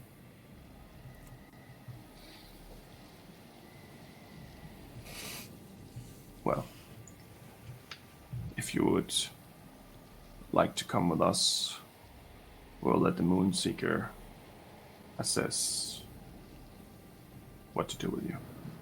Oh, that makes our jobs a lot easier, actually. Right. I was wondering who this Moonseeker was. Well, it's all we have left. He's the only one keeping us sane at this point. Let's go. And they start heading off, and see two of them darts off towards the back, two of them in the front, and two of them in the middle, and they start making this formation, leading you somewhere. Jean loosens his grip on Johan, still holding him from the back, but then is going to put the hook of the axe right against the front of his waist, so that if he does anything, basically a pullback should hopefully do a bit of damage. He doesn't do anything. He just stands there. Yep. And he's going to keep him in his hand as long as he sees fit. Right. Good. So are you following these individuals, and where do you want to place yourself within the walking place? What do you call it? Like walking tactics? I don't even know what to say. Marching order. Marching order. I don't know what that was eluding me. There you go. Celeste will try We'll and go first, so... like second towards the back, like not last, but Okay. Jean will try to stick to the middle as well, so second from the front if possible. Ingwe will follow Robin and keep giving him food. So Robin is somewhere in the middle towards the back as well. And so that's there. And the old man's kind of coming along as well, but he's trying not to keep eye contact with anyone at this point. Does the kid look... I'm imagining everyone's carrying those buckets of water that I just made. Yes. They definitely are. And I don't want to say the kid looks good, but does the kid look happy that they're being fed and all that? Like, He looks... they're more comfortable about it all. He looks like he just met his favorite idols in the world. Yep, okay, cool. And he's just happy, but he's trying not to look. But every time you look at him, he's looking at you and he's looking down. It's like, It's very impressed with you being so clean and bringing food. And it seems like maybe the world isn't so bad. Yeah. But I do need you all to make a stealth check. And now your spell would have faded. I dropped it because he told me to. True, that is also true. It would have ended now anyway. Massive numbers. 5. Okay. Oh, yeah. 6. Oh, yeah. Oh, okay. Because of disadvantage. Thank you, So- disadvantage. Back in my place, it was like there was trees and over there. I remember when I was here last time. That's where I saw the mouse. Sounds like a How come natural there's one. no mice anymore? Yeah, natural one for a 0. Does that make it a -1, technically? I don't know. And what about Celeste? Celeste is actually going to be walking towards the back, away from everyone else with her roll of a 22. She's actually bringing up the rear. Let's make some rolls here for them. It's like, I'm not with these guys. Right. So- Okay. Drakik's just Yeah. going to be casting the cantrip light to try and entertain people. Right. So at some point, one of them grabs your hand and says, "Please, don't do that. It's giving Okay. away our position." And they start climbing through some of the rubble and some of the buildings and try to make their way in whatever direction they're really going. And at one point, one of the individuals slip. He also rolled really shit. So he slips with one of the buckets of water, and he falls off one of the... It's kind of like a building that's like that, but then one part is cracked, and he falls backwards, slides back onto the cobblestone, and he makes a lot of noise. As that happens, Isa grabs whoever is in the back and push you up against the wall. And you say, "There's nothing we can do now." And you just see a jet of flame burning this man alive as one of these 65 feet tall statues are coming closer. An entire building to the right just gets leveled with floating lava that streams straight out of its eyes. It steps on his body and it walks off. And she's just still holding you there, like.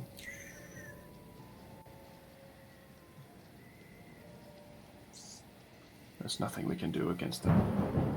Come on. And they move on, past the rubble.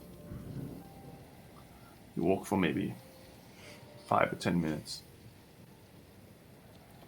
Every now and then stopping and waiting for something to pass. Either it's these harpies flying across the streets, or it's these large, shadowy titans walking across patrolling. And at this point, you reach a river of lava. And you see this structure kind of pointing into the sky. It's maybe 35 feet in height. It looks like a bridge, but it's pointing upwards. And they look around and they slowly start levering it down, so it's coming closer and closer down. And on the other side, a similar structure is doing the same. They're forming a makeshift bridge with whatever materials they could get. And they slowly head across it, very carefully, across a thick river of lava. They help you, each of you one by one, and make sure that none of you fall in. Neither the old man or the kid seems to be too scared. It seems like they've probably done this before. As you reach a certain point, they say, "We need to put hoods on your heads for the safety of our community." Not happening. I mean, sure, I don't know where we're going anyway. You gotta understand that this is for our safety. It's not really... We're not taking your weapons. We're not tying you down. We're just trying to keep ourselves safe. I've had too many things try to earn my trust recently, only to fucking stab me in the back. Right. Sean. So, Sean, whatever's behind this could be our answer to getting out of here. Could just be a trap. Either way, we're going to be walking into it. I'd rather have my Mayor, eyes open. I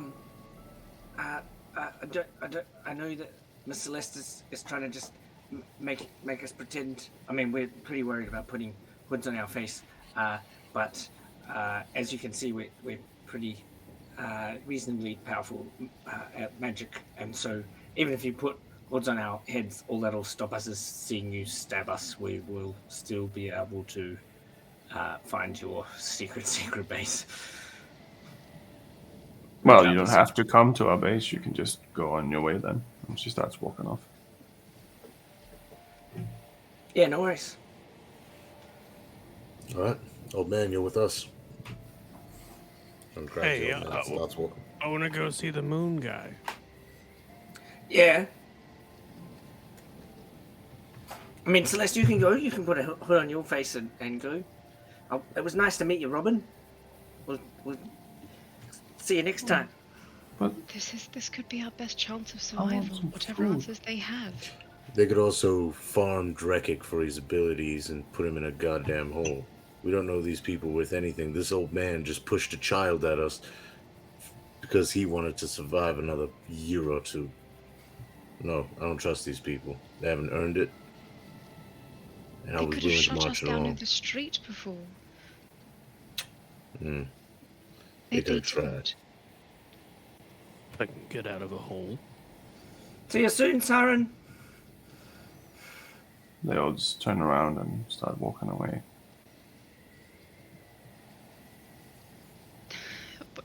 There are no answers out here. There's nothing out here. You heard them. Exactly. It's burned. It's desolate. The entire world How about- ended. You and Ingwe, wait over there in that building. Me and Celeste bag our heads and go with them. And we'll come back. I don't think it's a good idea. We don't know these. Like you said, this land is desolate. These people are desperate. If I was in this position, I'd do whatever it takes to survive as well. I understand. Drekkie, no But you're offense, not but doing it's whatever what you it can takes to do. survive, Sean. They Yes, they I would am. know the dangers of this land. We don't. I mean, you saw that guy just before. He got... Just because he tripped, he got burned, smooshed. Like, there's nothing left of that guy. Sure. I'm sorry, I but I can't feel as even- though Heal that at all. That's gone. Celeste is going to start walking across the bridge towards the, following, like Ira and them, and just kind of turn back towards Jean as she's walking. Just say, I know we had a conversation recently about your judgment versus mine, and I do remember you saying that I am right most of the time, so if you wish me to trust my gut over yours, then I'm sorry, but Drekik, are you going to come with me?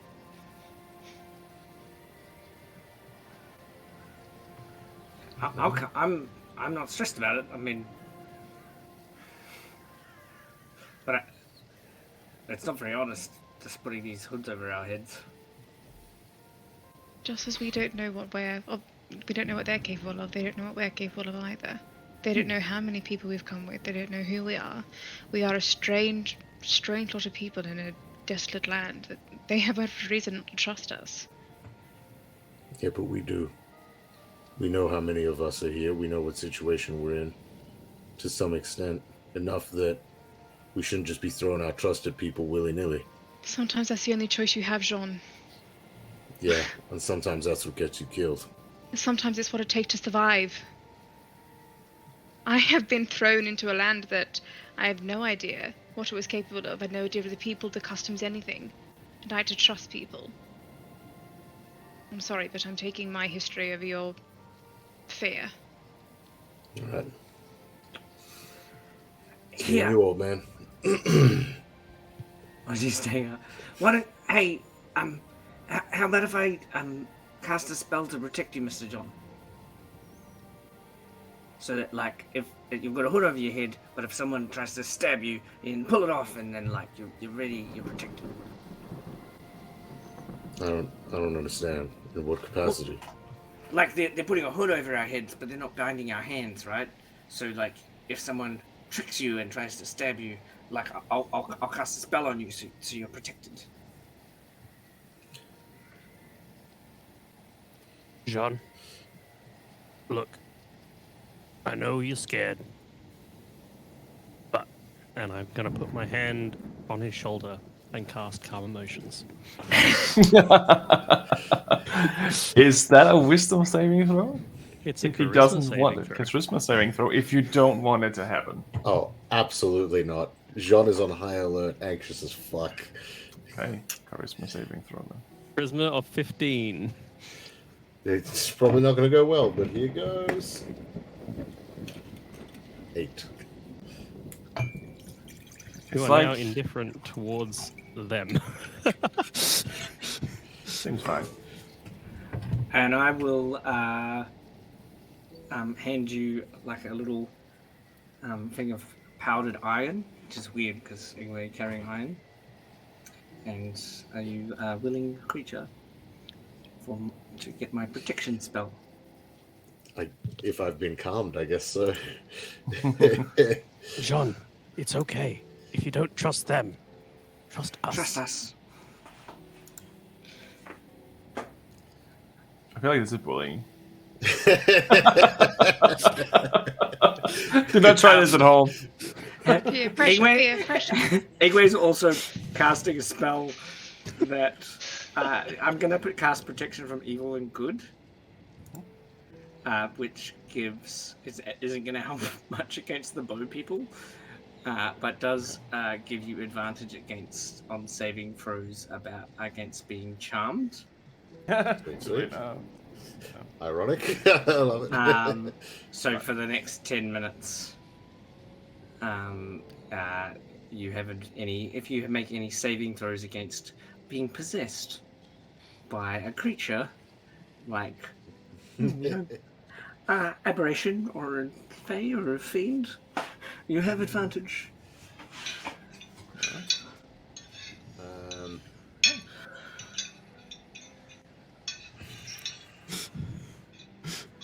John reaches over and takes the red armband off the old man, and then pushes him to their group and puts the red armband away. Tucks it away in like a little pocket or a sleeve or something.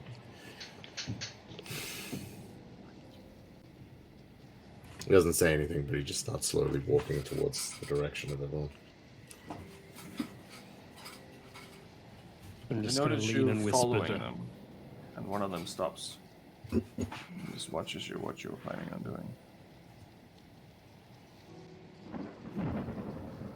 doing. We're following. We're coming. Pulls out a few bags, hands them to each of you. She seems to be like probably carrying bags, maybe from like tote bags almost like. Some of them are pretty fucked. Like they're not like in very good condition at all. They've just been painted black. And after putting them on, you feel someone taking your hand and kind of leading you one by one. And Sean, you can feel Isa take your hand because you can feel it's a female hand, and you know that Siren was at the very end. She's kind of leading you very gently. As we're putting the bags on, I'm just going to lean to Ingwe and go, John's going to hate me. After the calm emotions wears off. Which it's only like 10 minutes or something, isn't it? Well, concentration up to 1 minute, so it was cutting it close. Every day for the rest of your life, you just got to keep casting it. Just keep him under. Well, Keep him close, boys. After approximately a minute at least, you, Sean, realize that this was probably not on your own accord. what do you choose to do at that point when you're already wearing the face cover and you have a woman? He would absolutely stop for a moment, like as it's almost like, where the fuck did all my logic go? Oh, and it's rushing back. He would sort of stop for a moment and probably tense up his arms a little bit, and then sort of just realize where he's at, and just slowly go along with it. But he would keep Lysandriel in his hands. Right. 100%. As you stop, you can feel she tightens her grip a little bit on your hand and puts her other hand on your chest. Says, "Trust us, please." Continues to say nothing. She starts leading you further ahead. I totally thought she was going to cast another spell on him. Calm emotions. Yeah. It takes a little bit, and you can feel you're slowing down, and your descent is slightly downwards, in a way. You can hear the wind is catching something. Maybe it's flags or some kind of cloth, you're not quite sure. You're led to a place where you're told to watch your head. And then one by one, you're led down a narrow staircase. You can feel the stone walls on both sides lead further and further down. It's not a long walk, maybe 30 seconds of walking down. You can hear something heavy is getting moved behind you to probably block an entrance or something. But they all very gently lead you down. And then they remove your hoods. And you're in a room completely illuminated with white light, emanating from these little, it looks like glass bottles that has some sort of swirling white energy within them.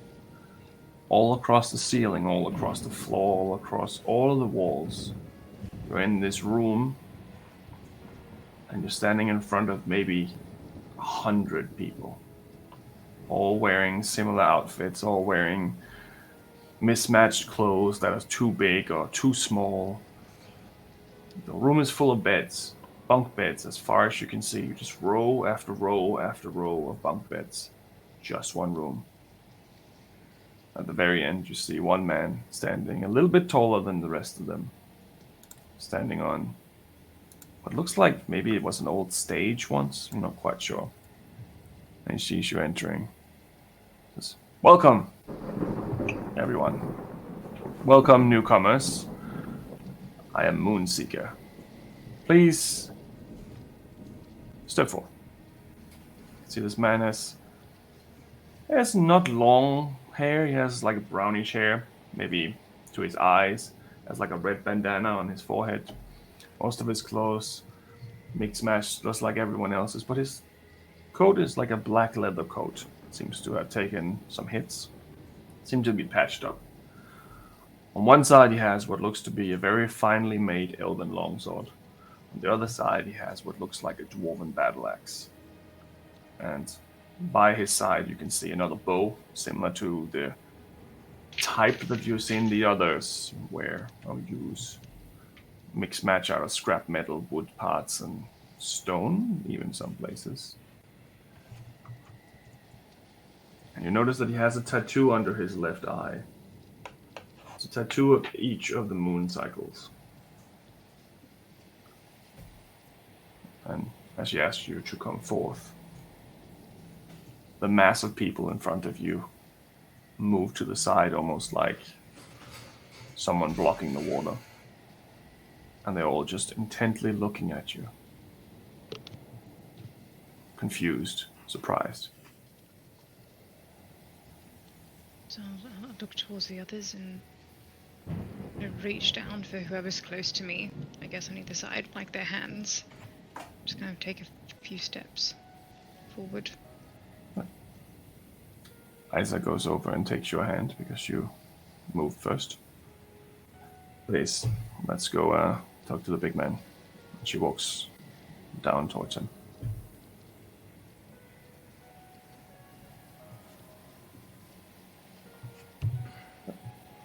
As you're walking past the crowd, you can hear some of them starting to talk, like, why are you so clean? Did you see that guy? He had like a stone arm. What is going on here? Is that a Furbolg? I haven't seen one of those in years. Oh, is that Dragonborn? Whoa. Who are these guys? And you see that Isa walks up to the Moon Seeker, and she kisses him intently and stands next to him. With tongue. Make an insight check. Insight? Oh, not great. 14. Maybe. It looked like it was definitely a passionate kiss. The Dracket got a natural 20 on inside, just saying. There was definitely a little bit of tongue in there. Maybe just a tip.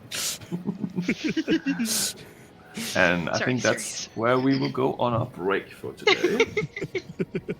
Good note to leave it on. You can stir in that one. Ira and Moonseeker sitting in a tree. Sitting in a cave. Sitting in a cave. Eating Burning King's hell. food. Right. Let's see in a moment where this leads, but for now we're gonna go on a short break. Yay! Woo! Come back to see if Jean kills everyone.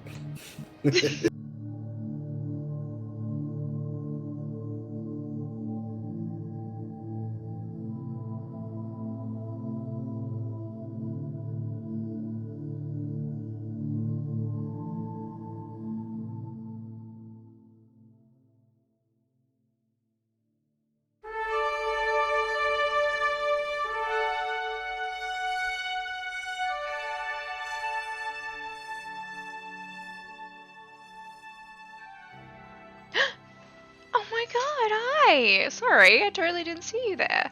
I was too busy hanging out in our Monsters of Mayhem Discord server. Hi, I'm Laura, your friendly neighborhood gremlin, and today I'm here to talk to you about the Monsters of Mayhem Discord server. The Monsters of Mayhem Discord server can be found by typing !Discord over in the chat. Over at the Discord we do cool things, like tonight's one-shot. That's alright, the cast from today's one-shot were plucked from our Discord like an orphan off the street. So if you want to come and hang out and play Dungeons & Dragons, come do that. We also have not streamed one-shots if you don't want to be broadcasted to the entire internet. We also do that as well. Our mods run kind of one-shots and things like that. Or maybe you're looking for people to play your home game, or looking to form a group of players. Come do that as well. You can poach awesome D&D players from our Discord server. We allow poaching, which is really cool. Or maybe you're a gremlin, like me, who stays up way too late looking at the subtly glowing white screen, trying to finish quests in video games, and you are just left counting down the hours until you have to wake up in the morning, just constantly glancing at the clock and trying desperately to finish that quest before the timer runs out, and then you wonder why you're always tired because you stay up until the sunlight starts creeping through the window. If that's the case, we also have games nights every Tuesday. Come along and play group games with us. You also have the chance to win cool prizes, which is really cool, just for showing up. We have like a leaderboard, and if you show up, you get put directly on the leaderboard. And then if you're a pleasure to play with, or if you win the game, you get points, and those points count towards winning prizes, which is really cool. Or maybe you like dogs, and cats, and reptiles, and llamas. I'm totally serious about the llamas. That's the thing. We have really cool photos of those all up on our Discord channel too. So come look at those. And food. Who doesn't like food? We have lots of photos of food. So if you like recipe ideas, come and hang out and look at those. And we also celebrate birthdays. If it's your birthday, we'll be like, oh, it's your birthday. You're awesome. We love you. So come and do that on our Discord channel as well. Or do you like dice? Can I tempt you with dice, maybe? We have this innate urge inside all of us as Dungeons & Dragons players or tabletop RPG players to collect dice and hoard them up like a dragon. And we post photos of those hoards and really pretty dice and links to where you can buy them if you want to strain your bank account. So come do that if you want to be tempted to blow your life savings. maybe you play Dungeons & Dragons and have a really cool character concept, or tabletop RPG, really cool character concepts, and you want to share those character concepts with people who will totally nerd out with you about those. Come do that. Or maybe you have a home game and you have this really cool plot point that you want to talk about. Come do that. We really want to hear those stories as well. Just don't let Tom hear any of them, because we don't want to give him any ideas, because for reasons. So yeah, come hang out in the Discord server. Lots of really cool people. We're all really friendly, and if you're not friendly, you get a ban. So it's moderated, it's really active. Come hang out with us. We really want to hang out with you. So yeah, do that. Hang out with us. That's it. That's the ad. That's all I have to talk about. I mean, I can keep talking if you want me to. Do you want me to keep talking? I can. What can I talk about? I can talk about that. Oh, that weird growth that I found living under our kitchen sink. That's a cool story. Oh, or I can tell you the story about how Tom found rats and they were like stealing his forks, which is apparently a true story. Like the fork thief. That's really cool. Or I could talk about the time in the campaign where we realized that the big bad evil guy all along was actually this guy named...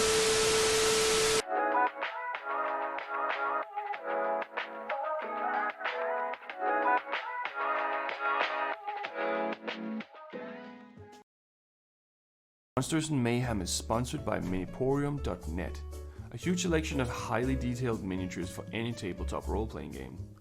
Check out the beautiful miniatures, and if you use the code MAYHEM, all capital letters, at checkout, then you receive a 30% discount.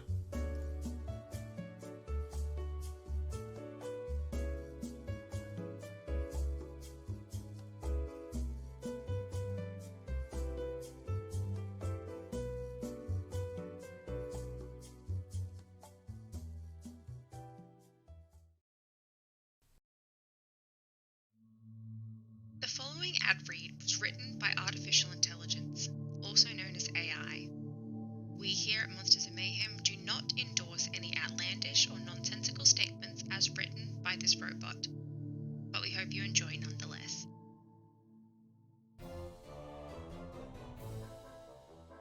Hi there. Do you love Dungeons and Dragons? We do too, what a coincidence. That's why we created Monsters and Mayhem, the Twitch channel for all of your tabletop RPG needs. Our campaigns are sure to get your heart racing, and our other content is sure to keep you entertained for hours on end. So come and join us today. Do you have what it takes to be a monster? Subscribe to our Twitch channel to share the love and gain eternal power and immortality. With new videos every week, you'll be able to learn everything there is to know about being a monster. We've got you covered, so come over and join the mayhem. It's been a blast exploring all the gory details of monster mythology with you.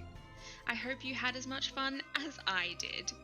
If you want to keep the fun going, you can use your Amazon Prime account to get a free subscription to our channel, or become a hero and gift a sub to another follower. Thank you for staying tuned, and until next time, stay scared!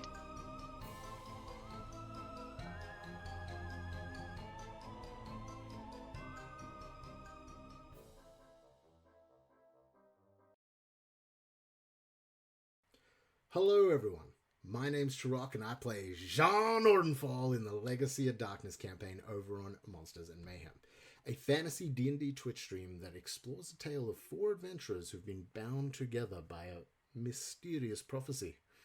And I have some very exciting news. We are coming up on our first birthday, and with it we have plenty of cool new things to show you. Awesome stuff such as brand new character art, overlays, emotes, and more. We are even going to be introducing new channel point redemptions which will allow you, the viewer, to influence the story. And with it being a birthday and all, what kind of birthday is complete without gifts and goodies to give away, right? So to celebrate this awesome occasion, we are doing a massive prize giveaway with plenty of awesome things to be won. Things such as books, starter sets, minis, dice, pins, stickers, and so much more. We would love for you to come join in the celebrations live with us over on the Monsters and Mayhem Twitch channel. Celebrations will be starting on the 5th of September and will be going all the way through into October. For more information, jump in onto the Monsters and Mayhem Twitch channel, 7 p.m. Monday nights, Australian Eastern Standard Time, or check us out on our YouTube channel.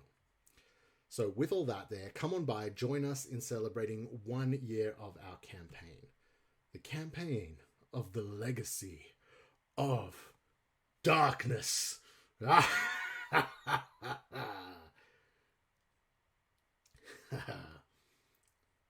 can't. Okay, cool. No, that was That's good. exciting stuff. I think it went well.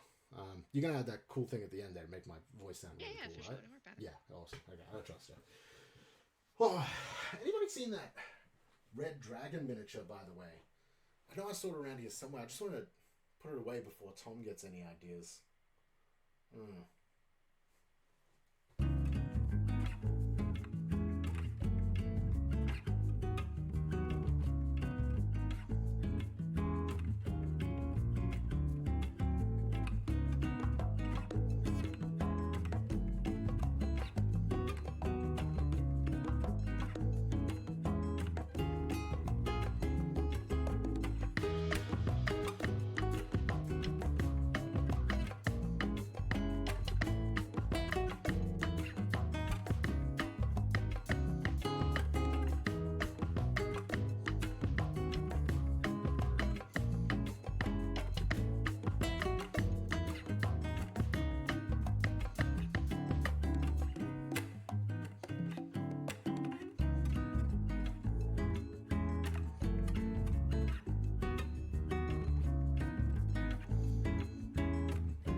Once again, thank you very much for the sub, Napa.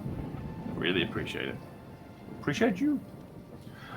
So, where we left off, you were invited to go to the stage, or whatever this little platform is in the end, where the Moonseeker seemed to be asking you to approach.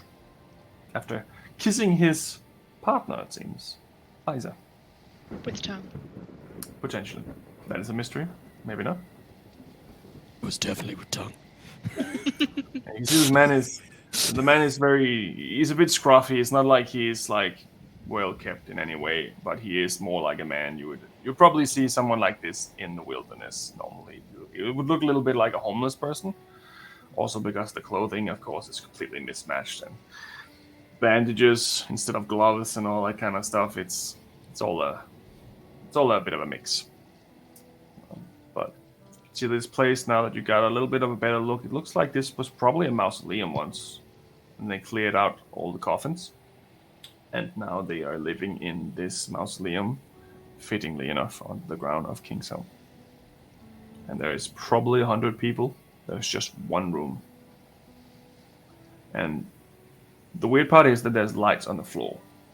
There's not 1 inch of darkness in here. It's only light. Everywhere. Under the beds, behind everything, there is nothing that can cast shadows without something to deflect the shadows.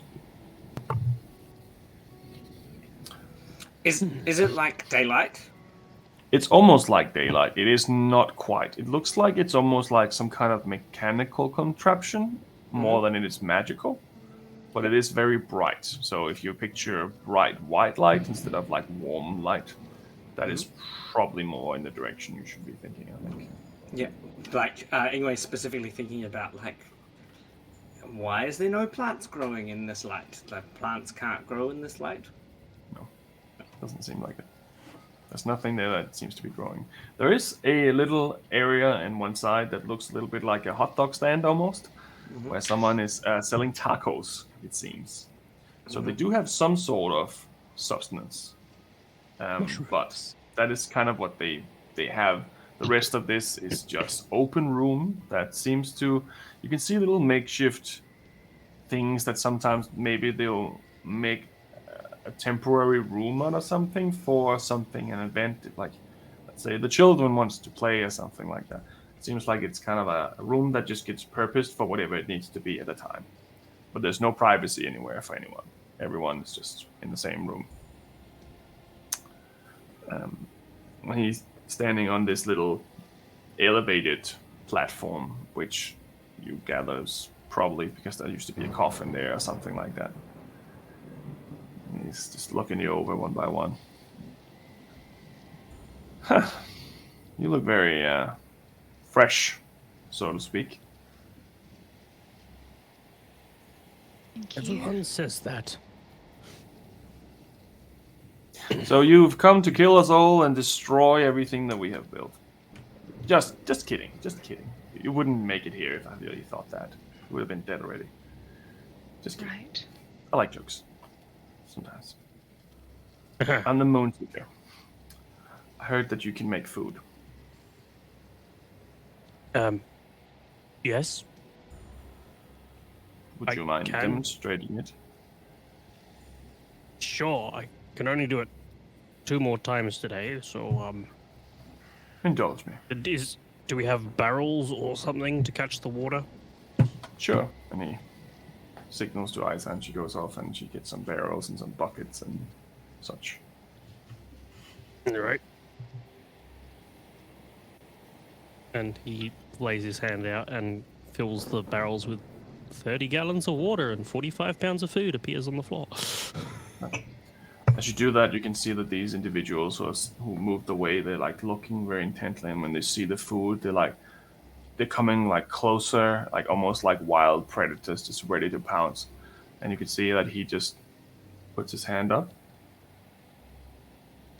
Everyone wait, please. These individuals have decided to share with us. You cannot take anything from them that they do not give you. That's not how we live. Remember, this is what keeps us different from what is outside. And they kind of step back into line. My apologies. These people have been hungry for a long time. That's fine.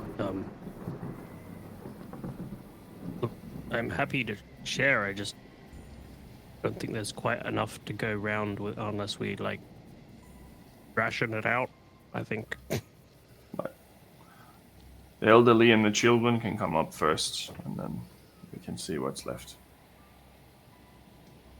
And you can see that the people who do push other people up are like families where they have like a child and they make the child go up and it's kind of line up almost like a cafeteria where they're lining up to get food. And Ice and the others, they pull out a table and they start putting it on there and start handing it out little bit by little to make sure everyone gets some. And you see a lot of very happy people. You also see some very scared people. Some of them that seem to be afraid of you. Almost like this is too good to be true. They came here to poison us. They're going to kill us. And some of them almost like veering away from you. But the Moonseeker seems to just watch you. Just watch you for a second and then offers you a chair. Thanks. Please, sit down. We need to have a little conversation about who you are, where you're from, and if you want to stay here. Again, those questions are rather hard to answer, since I don't even know if we fully understand it ourselves. But Right. do our best. Well, let's see. Throw the wildest imagination of what happened to you at me, and I'll see if I believe you. So, Sorry, what is your name? I'm Ingwei. I'm Gotcha. our group storyteller. I'm good at telling stories. Yeah, no. So, let me see where to begin. Where would you like me to begin? 3 months ago. I want to know the most recent events that has transpired up until the point of you arriving here, because it seems like you're not from here. Yeah, that's right. This is Kingshelm, right? It is. I think there's a problem with your question, because kind of John is kind of from here. Not the city, but near here. John is from here? No, well, not from the city. He's like near the city, and Celeste is from somewhere else, and I'm from somewhere else, and Drekik's from up north of here. So, Celeste and Drekig and Sean and Ingwe. Correct. Well, it's a pleasure to meet you all. So we have been traveling around, and we went to the Blightwood. Do you know about the Blightwood? I know of the area. I know that there's a city somewhere called Blightwood. Never been there. Always wanted to. Well, we were there, but I think the key question is that, like, we recently were in Kingshelm, maybe 17 days ago we were here, and it wasn't like this. I think that's what you're looking for, right? Like, we were here in this city. I went to a shop. Actually, we passed the shop on the way. It wasn't a shop. It was like a pile of rubble when we walked past. When I was there last time, that's where I got this from. And I'll pull out like a loaf of bread. So I bought this here. When we were here. So I think that's important. You were like, oh, you want to know about Blightwood? I don't think you really do. Blightwood was interesting though, because we went there and we forgot our memories, and I was a farmer. And do you want to know about farming? No, I'm okay. I don't need to know about farming. Ah, thank you. Yeah. It would be handy though, but not at this point. Maybe later, anyway, if you indulge me. Okay, so I figured the important bit is that we were here in this place, and I get the impression that you were also here 17 days ago, and it would look like it does it outside with the ashes and the fire and stuff, so it didn't look like that when I was here. Right. Celeste, can you describe that a little bit differently to me? I am sorry, Ingwe, I'm a simple man and I can't quite follow your logic at this point. Seems as though we have been transported across time and space to somewhere where we have frequented, yet in a time that is unknown to us. Okay, that's a very different scenario. Okay.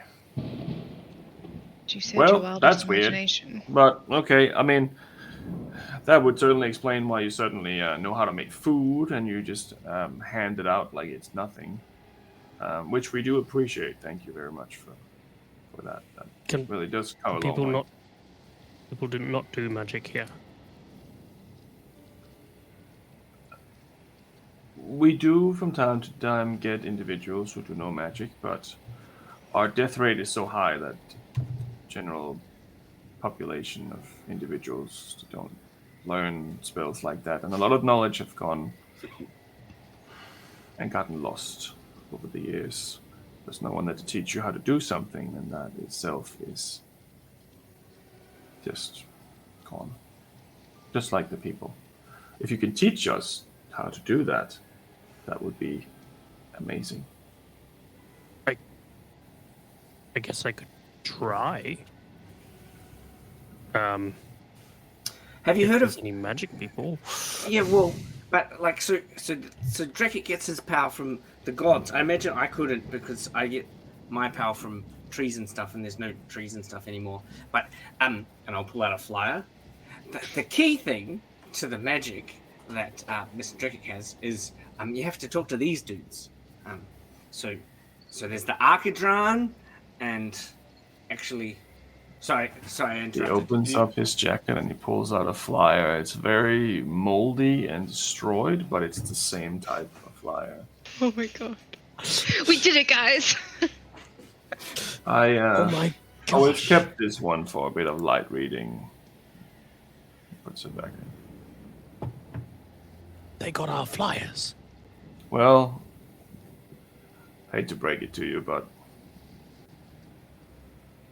they're dead. The trees. The gods. They're all dead. What? If you truly are from before all this happened, then there's a few things that you should probably know. Majority of the gods, if not all of them, are no longer answering anyone's prayers. They were killed in battle against this individual known as Corvin. He managed to get a hold of a magical item that made him powerful, more powerful than a god. And he killed them all. He covered the land in darkness and things stopped growing. He blew a hole in the moon and let it rain upon city after city.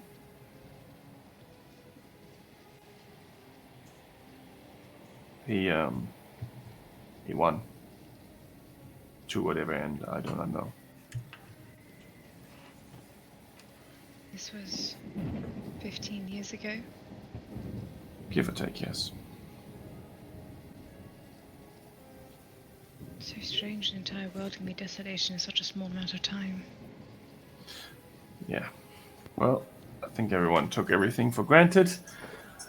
I grew up a very simple life, so obviously, for me, it was a shock. But for people who had something before, it would have been a bigger shock.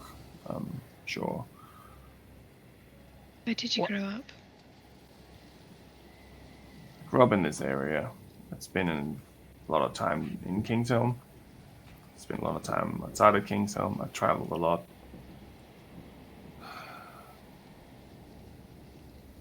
But nothing really prepared me for what I've seen here. When this all happened, I was just lucky to be underground.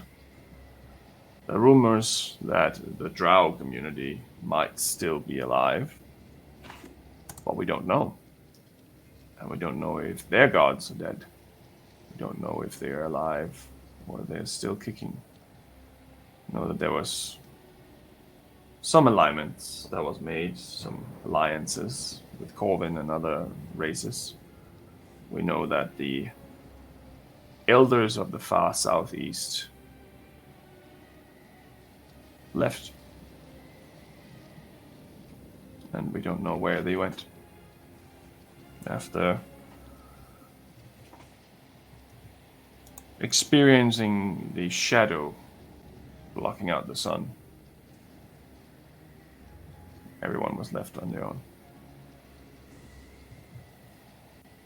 Forgive me for asking, but did you have a name before all of this, or have you always been known as the Moonseeker? I took this name because it was relevant, and because I wanted to show these people that it doesn't matter who you were, but it matters who you are. So I've taken a vow to be the Moonseeker until I'm no longer, and then someone else is the Moonseeker in my stead. What was your name before? I cannot tell you that. I would be Why? breaking my vow.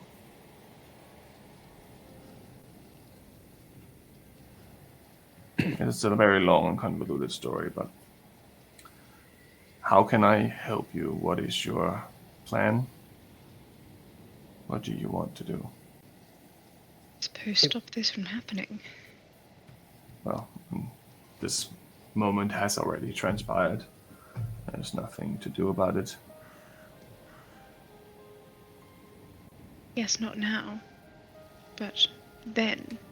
I think the questions that we're asking are wrong. Right. So you want to go back?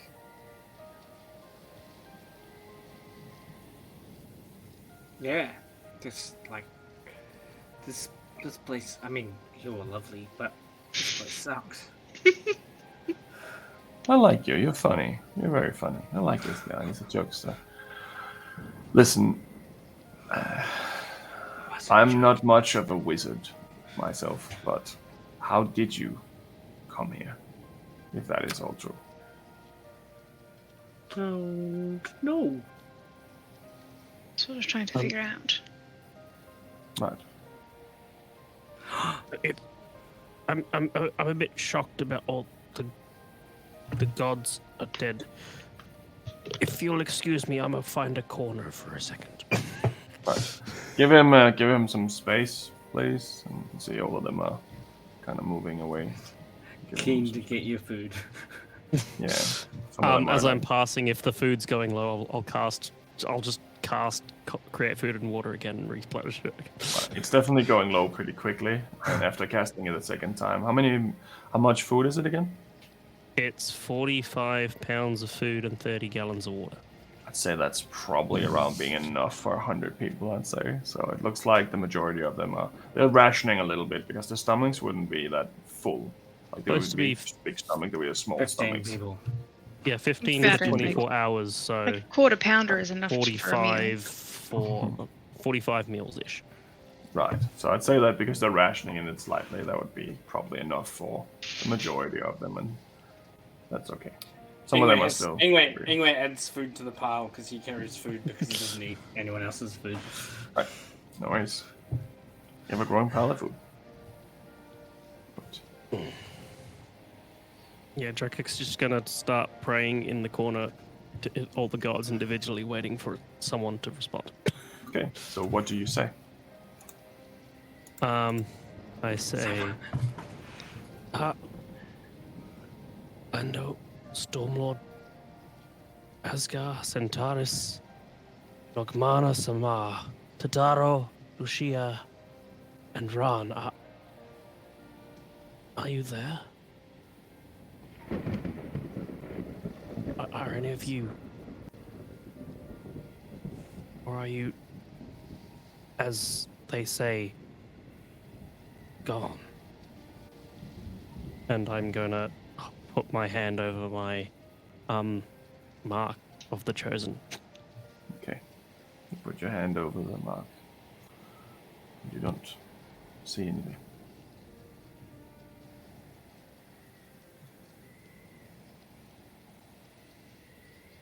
I'm gonna hold there for a while and just try and soak it in.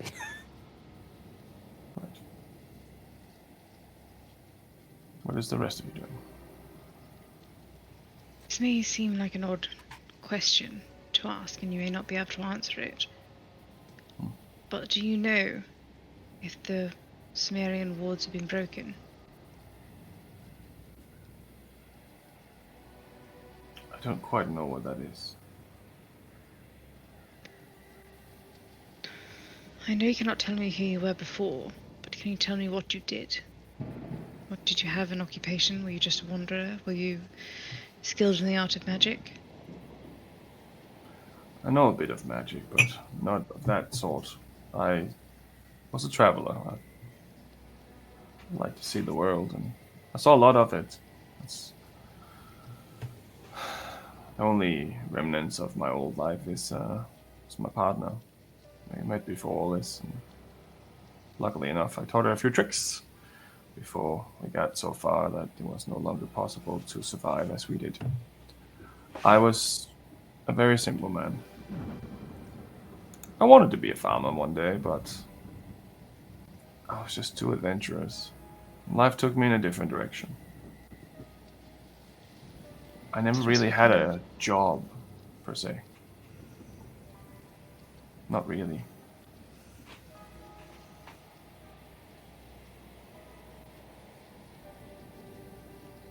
So I'm just trying to understand where we are, because if I could Maybe one way to find out, actually. Without having to ask.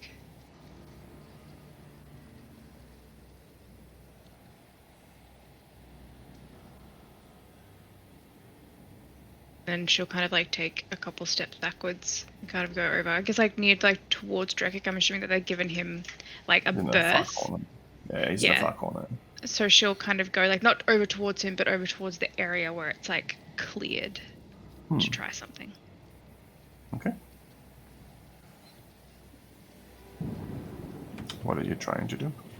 She's gonna try and talk to her father. Okay. Like a spell? Are you trying to cast a message spell, or what are you trying to do? Yeah, so she will cast sending and try and talk to her father. Okay. What are you saying? Father, it's me. I know it's been a while, but are you there? Can you hear me?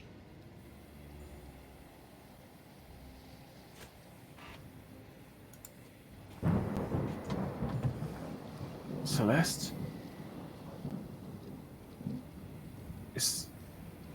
Is that you? That's... I don't believe it. How are you alive? You gotta come get us. She's trapped us all. Cressida, I knew it, that fucking bitch. Instantly blames the sister. Okay. I knew it. Don't stop me now. But it didn't sound like the same sort of message that I received last time I spoke to my mother, correct? This was completely fluent. Yes! Dope. Okay, bye guys. See ya! I'm out. I'm done. Howdy. Alright, Vortex, let's go. New character! Mission Next week. accomplished. Well, you don't know where he was. Celeste doesn't care. Her dad's like, dead, but I'm in the Feywild. All my family is oh, shit. So I will cast sending again. Okay. Let's go. It's me, Celeste. Who's trapped you? And where? It's a long story, and I'm sorry it's taken so long. It's been a long time since the revolution happened.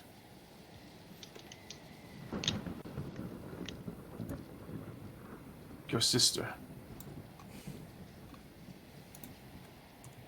is now a warlord. What the bitch? She killed the majority of the council and destroyed most of the Fae. We're all stuck. Everywhere. And nowhere.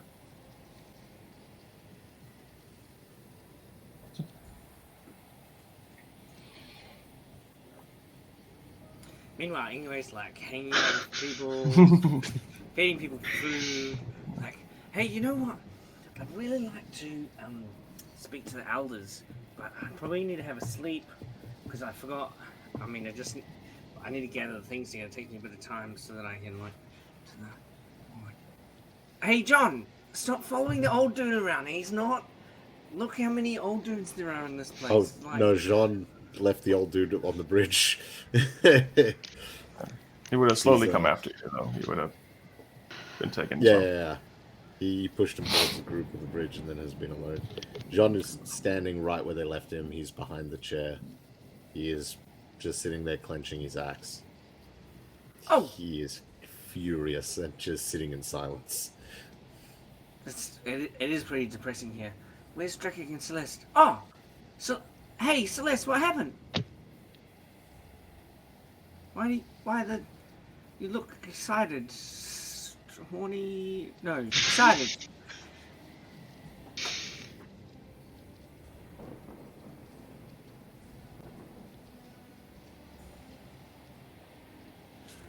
She's just like looking past you. Like she's just like looking into like a nothingness.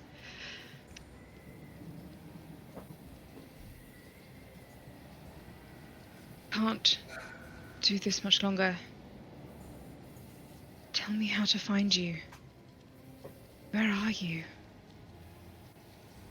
Do I need to come home? Or is it somewhere else? And that's my last sending of the day.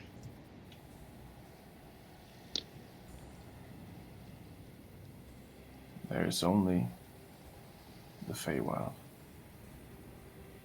We're all part of it now.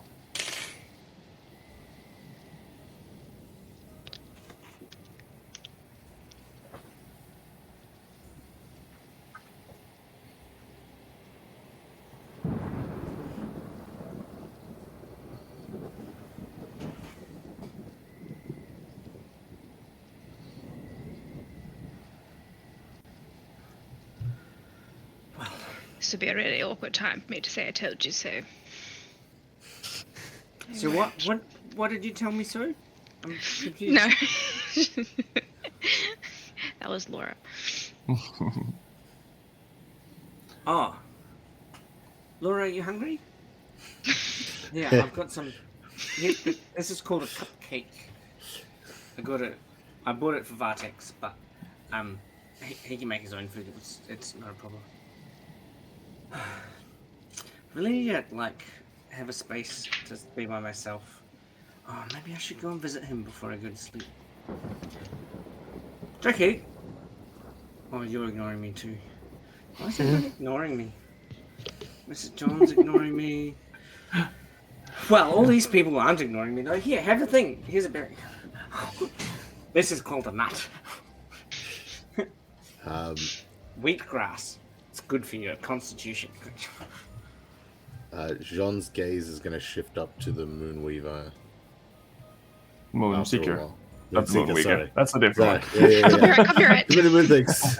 All the moon things. Is it? I don't know what it is. Moonseeker. Yeah, he's still just sitting there. He's just going to look up and... What happened to Kronos? Kronos?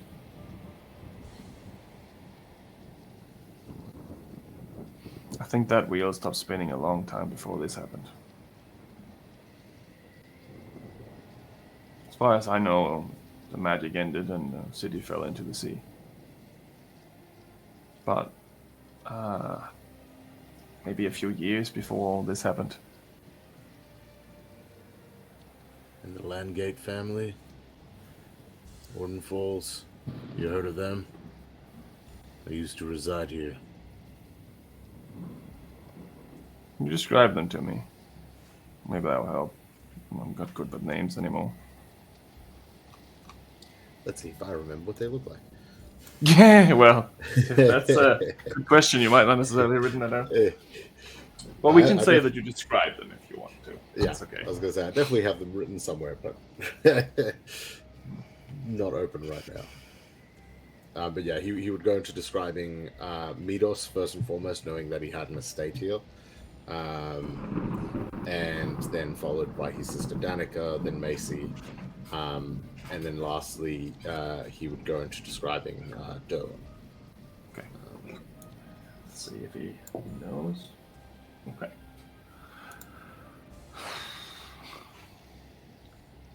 I know the city a little bit from before, and it seems like the mansion you're talking about was empty at the time, but it did fall into the sea of fire.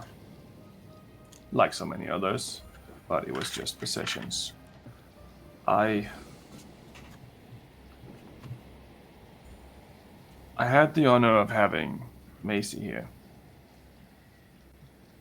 for a little bit until she eventually passed away. But she passed away in her sleep. Not in a horrible way. Where is she now? We buried her not far away from here. Made sure that no one could get to her. I'll take you if you want. Yes. I don't know about the rest of them. They weren't here. They haven't been here. My thought is that they might either be cooped up in a place like this somewhere, or might not have made the initial event.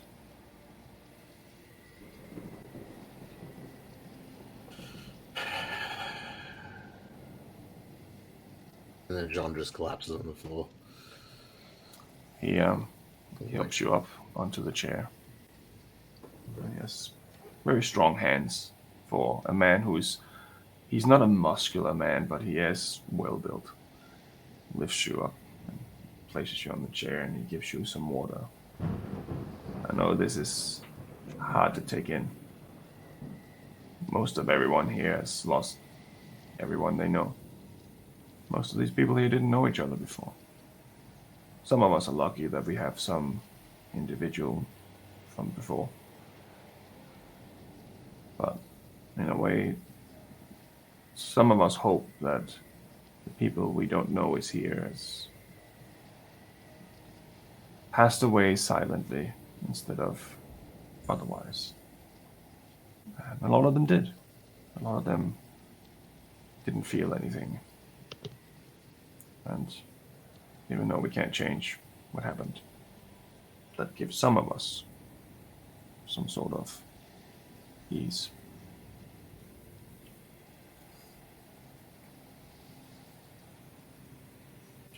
Whenever you're ready. Whenever it's safe. Right. And he just sits there and just stares at the ground while drinking the water. He doesn't take long. He takes a few seconds. He just informs Isa what's going on. And he asks you if you want to come now. Looks at the rest of the group. Sees everyone's dealing with some shit except Ingwe. Who... He sort of just smirks out a little and then... Yeah. Turns his head and goes to follow them. Right. He takes you to the staircase. And one of the guards, or one of the other scouts, hand you a hood, but he refuses you to put the hood on. He says it's okay. I need him to see. And he's like, what? Why? I need him to understand how important this is. Okay. And he takes you up the staircase. And he pulls a little lever. And he moves some sort of statue or some sort of sitting creature as a statue across. And you find yourself inside a circus tent. Everything has been burned. There's lots of holes everywhere, but you can see the wind flapping. He makes sure that you come up, and he closes it behind him. Pulls up his mask a little bit to cover the smoke, and he gives you a handkerchief as well. Sean just grabs his own. He just got around his neck. Right. And then he leads you off. I need you to make a stealth check.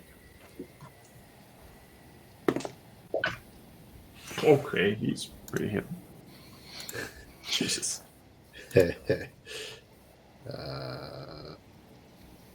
Okay, 15. Okay. He seems to be almost invisible. Sometimes when you look away, he's gone, and then you just have to catch yourself looking for him, and then you see him. Seems to be fairly good at what he does. I rolled pretty high. So he takes you to what you once remember as the Pantheon Stride that used to be a garden full of exotic animals and statues. Most of it's broken and burnt. There is small patches of dead grass that hasn't been scorched completely away. There's a long row of little graves.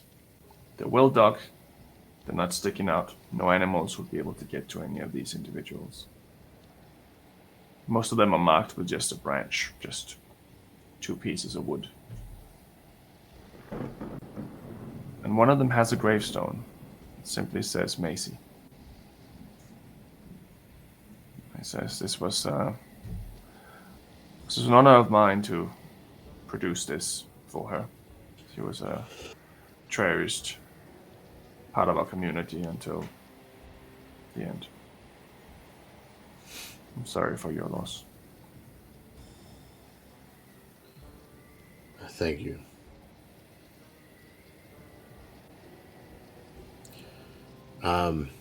If I could have a moment. Of course. He walks off and it's within eyesight, but not within ear sight. Yeah. Hearing range? Yeah, even if he was. Yeah. Earshot. No, yeah, earshot. So he gives you all the privacy you need while he's keeping an eye. Sean will slowly drop down to his knees before it and just... Is there like a bit of a storm building up type thing? There's a constant tumult in the air. Just like a storm, without lightning, without rain. It's just ashes and wind. Yeah.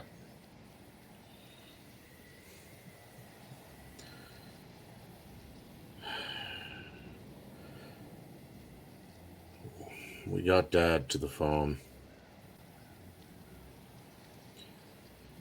Once this is all sorted, I promise we'll get you to the farm.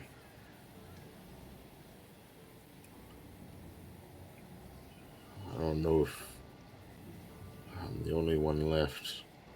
But if these people were good enough for you, and you trusted them,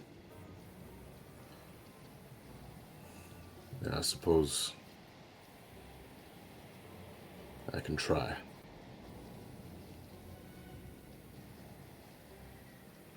He's going to close his eyes and focus on the sounds of the wind and all that.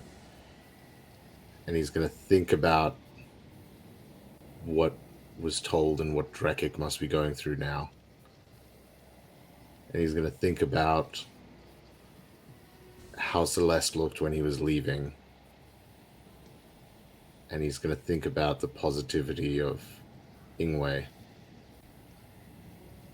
And just as his mind would shift to Lily for answers, he's going to adjust his thought and try to reach out to his wife and see if she is still with him.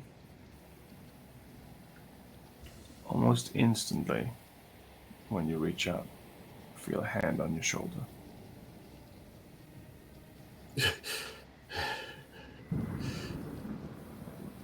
It's okay, Sean. You just have to find a way back. Stop all this. It doesn't have to be like this. I'm sure there must be some sort of way. It can't all be gone. I don't know if I can anymore. This is what it's all leading to. How can someone like me do anything to stop this? You are very special, Sean. Because of your heart and your wisdom. You can always do the things I couldn't do. Like keep up with Derlin and his escapades. Sometime, you've been through so much. And I'm here with you. Nothing can take that away. I just need you to get back to Derlin. I need you to save our son. And your sister. And her son. And even meet us if he's a sketchy motherfucker. Save the Dylan, save the world. But I need you to be there. Because I can't.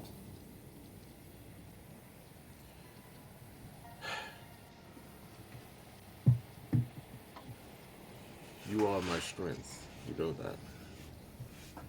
Oh, I absolutely know, Sean. I have no doubt about it. I was always the better one of us, too. Just kidding, of course.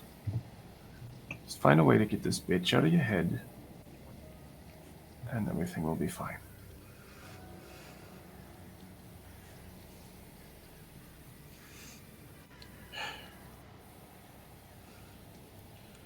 Moonseeker. We need everyone together. He comes back. And you could not see your wife in this moment, but you could feel her and hear her. And he did not seem to notice anything, obviously. Stands and wipes the tears from his eyes. He gives you a handkerchief. Takes it.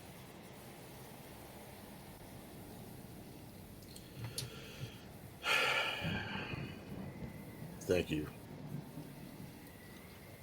Not just for bringing me here, but for looking out for her till her final days. I think it was more her looking out for us, to be honest. Yeah, that sounds about right. Right, we should probably head back, if that's okay. Yeah. Come on, you should Let's try go. one of the tacos. They're wonderful. Just don't ask where the meat comes from. All right. I trust you. And he leads you back once again. And he does not ask you to wear a mask. Long pork tacos. And in Pork tacos. in the meanwhile, what do you do, Ingwe? You're the only one not actively doing something right now. So Ingwe's like talking to lots of people, but is trying to actually, like, in the back of his mind, he's trying to long rest and meditate and like, because everyone else is talking to their people and Ingwe can't talk to his people because he was like, I'm gonna defeat the imagination thing, and doesn't have the spells to talk to. Right. Particularly, he noticed. No, he didn't notice at all, probably, but Jacob noticed. The elders to the far southeast left and experiencing the shadow blocking the sun is... So they're like, I would like to meditate on my medallion.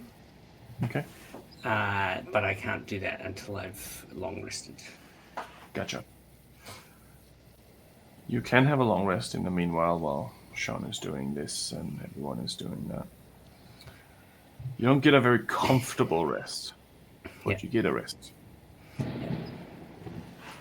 So what I'm imagining, like, for flavor's sake, is like, as an extroverted extrovert, like, normally a long rest is like you have to sleep, but Ingwe's like sitting and like holding, like, giving people food and like meditating and explaining the world and describing stories and explaining exactly how his village worked and all of the things like it's a religion, that because religion doesn't exist anymore. And then as part of that, it's like, trying to, and then want to ritual cast augury to reach out through his medallion. Okay. I'm going to ask a question, but the question's irrelevant. It's whether or not I can reach out. Are my gods dead too? Because I don't have gods. Is the question. You reach out to what you know as this Elders. connecting node in your world, and you do connect to something. But there is no response. You know that usually the communication goes through the big tree. And it reaches the tree, but no one's there to connect to it. Because they've left. That's fucked.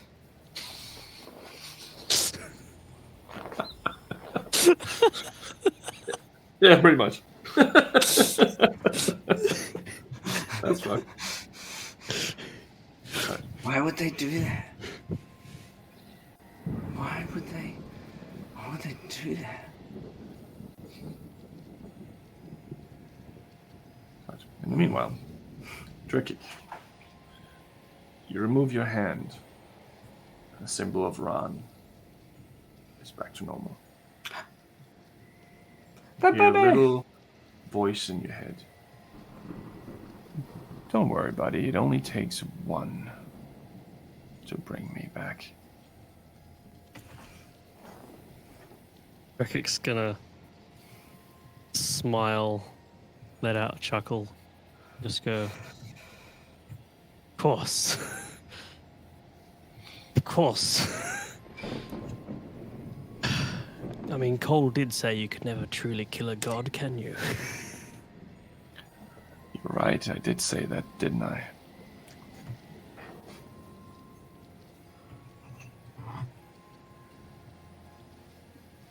Holy.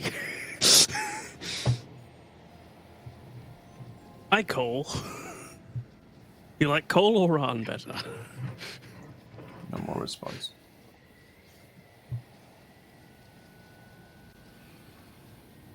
He's gonna get up and just walk back and join Celeste, I guess, because Celeste would be the closest one. What is she doing at the moment?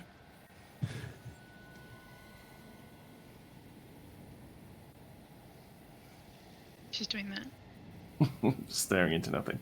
Mm-hmm. Celeste, you there? What?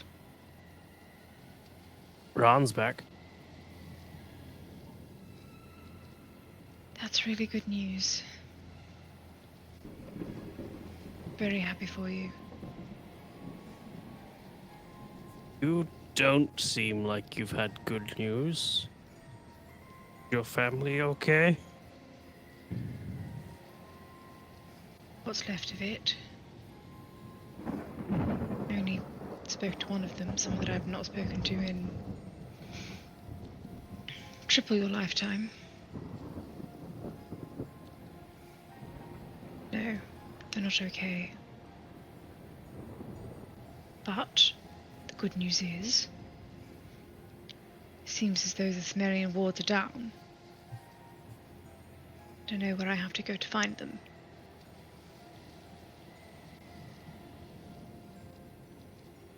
Okay. That's good. Isn't it? I don't think anything about the situation is good. I think our first point of call is to... Where did he go? Where did that seeker go? Doesn't To take ask too that long before question. he does come back. While you have all been doing this, he eventually brings John back to the fold and enters the room as well. You're all covered in ashes and dust. You're back. John, you all right?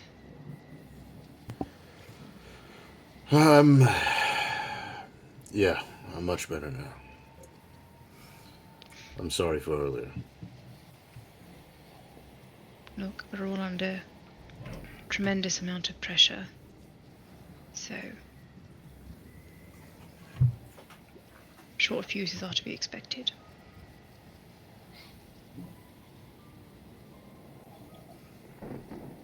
Sean picking up anything odd about Celeste's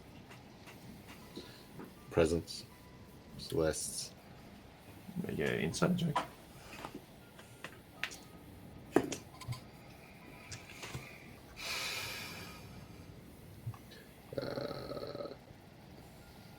Not bad. 17.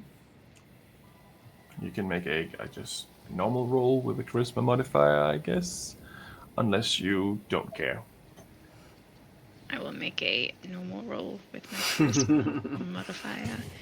Can I do like a performance check to be like, how well is she keeping her emotions like under I wrap? guess deception check actually is probably more accurate in this case. Deception? Because you're trying to deceive him to think that you're doing or feeling otherwise. It's very kind of you. Well, it is the normal roll, I think. Does this mean we can lie to each other? Deception check? Well above a 17. Yeah, fair. 15 plus 9. So she seems fine, I guess. Yeah. If that's what she wants to. She wouldn't appear fine, just distracted, I guess. Yeah. Like, she's not trying to be like, I'm totally acting normal. It's more of the sense of, like, she's trying to downplay what she's feeling into something more that's just, like, what you would expect of, like, everyone. We've just been transported to a fiery hellscape. Yeah. Sort of like, oh, she's just dealing with the stress of the situation. Like we all are. Yeah, okay. Yeah. So she's not fine, she's just, like... Yeah. Shell-shocked almost. It's not like, what the fuck? Right. Where's Ingwe? Making friends, last I saw. Moonseeker, I have a question for you, but I'd rather not. Right. Let's get within everyone's earshot. Well, we can go into the corner if you want. Come over to our corner. No, there's no rooms there. There's You just can one take room. my corner. I'm done with it. Right, okay, yeah, well, take the corner. Right. And Celeste will open up her bag of holding and do the whole, like, Hermione Granger in the Deathly Hallows, where she, like, reaches into the thing and there's like clink, clank, clunk, clunk, clunk, clunk. She, like, pulls out the glowing, pulsating orb thing and will kind of, like, hold it in the palm of her hands and see if she can get it to do the thing again, where it does, like, the projection. When you touch it, it slightly starts doing that again, but only slightly. It's like less than before now. It's like, wow. I haven't seen one of those before. That's weird. What's that? Not the answer I was hoping for. What is it? I was hoping you'd be able to answer that. Well, there might be someone who can have a look at it, but I'm not quite sure how much help he's going to be. He's a little bit of a weirdo, but... She looks over at Ingwe. Not him, the other one. I mean, it's up to you. I do know someone down here. Dendron, he can have a look at certain items if you wish. Who, sorry? Dendron, he's the gnome in the corner over there. Oh. One playing the flute right now. Yes. That would be wise. Well, I don't know much about items. I just try to keep this place together. That's all. Could you introduce us? Sure, come with me. And he takes you over to the opposite corner where there's a little gnome sitting there up against the walls playing a flute. It sounds okay. Not the greatest, but it's very simple. Very simple tune. It says, hey, Dendron, this here is Celeste. She has something she'd like to take a look at if you don't mind. Like, sure, I'll have a look. Let me get my glasses. And pulls down a few very thin, long glasses. Hi, pleasure to meet you. How can I help? I found something outside when we arrived here. Okay. And, well, I tried to figure out what it was, but it seemed to have not let me. And I was wondering if you'd ever seen anything like this before. She'll hold out her hands with the orb in them. He's gonna try to reach for it. Do you let him grab it? Yeah. Wow. That's an interesting device of some sort.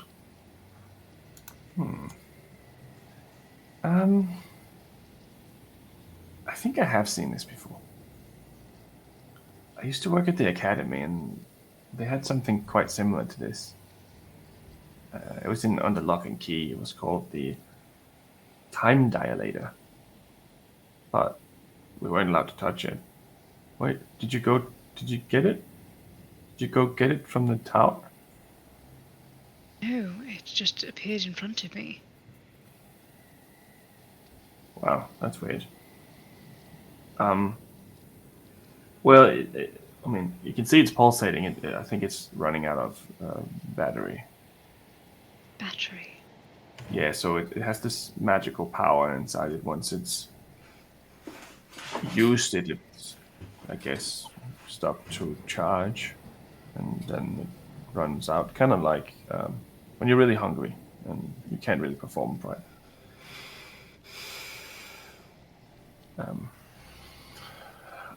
I'm fairly certain I saw this at the academy. I used to be the janitor there. I was going to ask if you knew someone, but potentially not. This battery, is there a way to refuel it? Well, I mean, I've never touched this specific thing before. You can see we don't have a lot here. I think your best bet is probably in the ruins of the academy.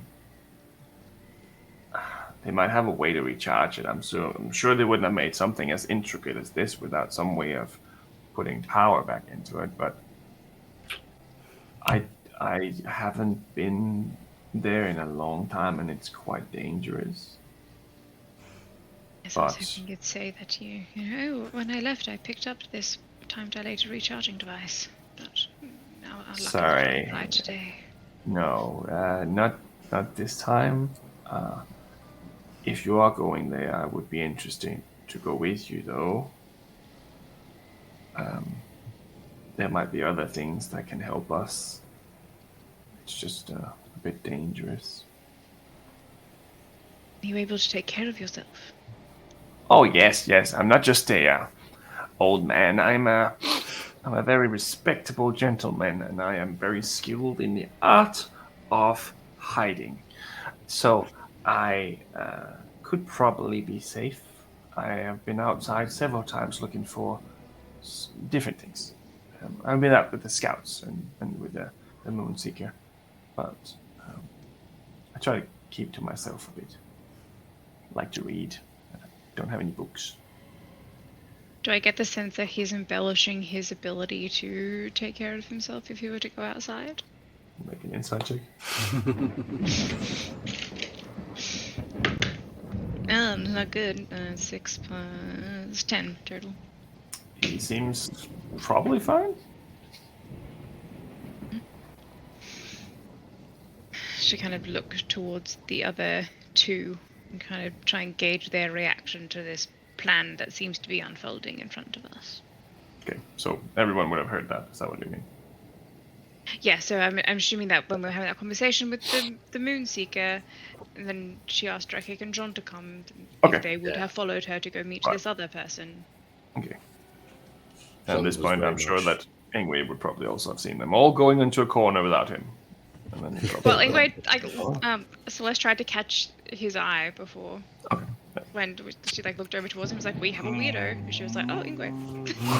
It's like it's doing Mongolian throat singing while he's walking down the line. I'm just trying to sleep over here. Stop calling me a weirdo. Jean would have been quiet until any attention was drawn to him because magic, and he's like, magic. So, wait. This device will get us home? Is that what you're saying? I don't know. So the thing is that when you touch it, it starts activating automatically. That's why we were never allowed to touch it, right? And when you arrived, it just appeared, and it's been under lock. It's been in that thing for years. So somehow it must have connected to you guys. In our time, it makes sense now. Sorry, I've been trying to... I'm just a janitor. I don't really know. I don't know. So but I heard him talking a lot about it, that there was a very fancy device that no one was allowed to touch because it was unpredictable. Can we go to the place where the device is kept? You're free to go, I think, and do whatever you want. I just want to come with you if you are, because I really need some books. Oh, is it in... it's not here. No, it's in the Stonewater Academy, or the ruins of what remember it is. where Danica used to work? We went to that library. Yes, I remember Danica. Yes, she was a very, very smart girl. Yes, she Yeah. Yeah, she knew what she was doing. She was very polite always. Some of the other ones were always like a little bit of a, yeah, you know. You knew Danica? Yeah, I used to work there as a janitor. I used to work at the academy. I talked to her a few times, just in passing. Do you know where she was when everything happened? I don't know, sorry. I haven't really kept in touch with any, and I didn't really know her that well, so it's not information that was privy to me. Everyone was just running for their lives. That's pretty much what happened, and but she might be out there somewhere. She was a powerful wizard, at least. Yeah. I don't know. I'm sorry, I don't know. No, you're right. She was very capable. Is very capable. All of us combined. Yeah. No. It seemed like she was surpassing the people in her class very fast. That's all I can say from my knowledge. And I know that she liked flowers. She had a lot of flowers arranged for her all the time. It was her husband, I think, that kept delivering flowers to her when she was at work. Yeah. Very nice. And sounds about right.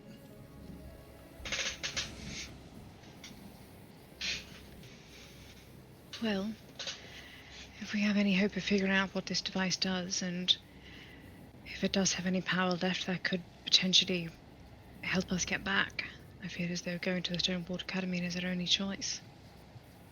Unless anyone can think of anything else. right. Let me get my hat. Oh, well, This little beanie, and he's put on, and he's starting to put on these big goggles and this. Oh, I'm gonna just put on this and put some on a jacket and another jacket, and see, he's starting to gear up. Not to throw a damper. What? I can't hear you without these things on. What?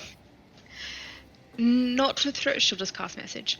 Not to throw a damper on the excitement, but I am quite tired from what's happened today. So we nap first and then we go exploring. Is that what you're saying? I could certainly use it. I don't know about my friends. Right. Yeah. I am quite tired after making food for everyone. Right, yeah, that's fair. That's fair. Okay, and starts putting all the gear and back in the little box he had, and takes off his extra shoes and puts his other shoes on top. Right. Okay. Worked that was right. Tacos, anyone?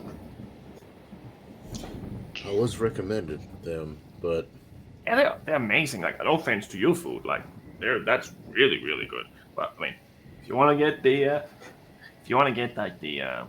scenic tour of how should I say King's Helm Flambe, we definitely have something special for you if you want to get the whole experience. Hey, come on. You see this woman walk over and she's wearing similar clothes to everyone else, and she's like, "What? Hey, can you get us some of those tacos because these guys need to try it, and they just gave everyone food, so it would be unfortunate if they didn't try it while they're here, right?" Sure, okay. She walks over and she comes back with it looks like tacos, like it just looks like normal tacos. There's a little bit of what looks to be beef in it, and she hands you one. And he's like, hard shell or soft shell? Hard shell. Hard shell. What looks to be beef. I love that. Bon appetit! Digging into it. It has some. It's mostly nuts. And then there's this meat of unknown origin. And not quite salad. It looks a little bit more like very thin paper to kind of get the feeling of salad.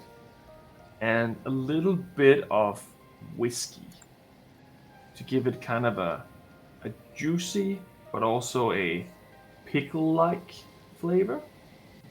And a little bit of, well, it could be ketchup, but it's most likely just a smear of tomato across it.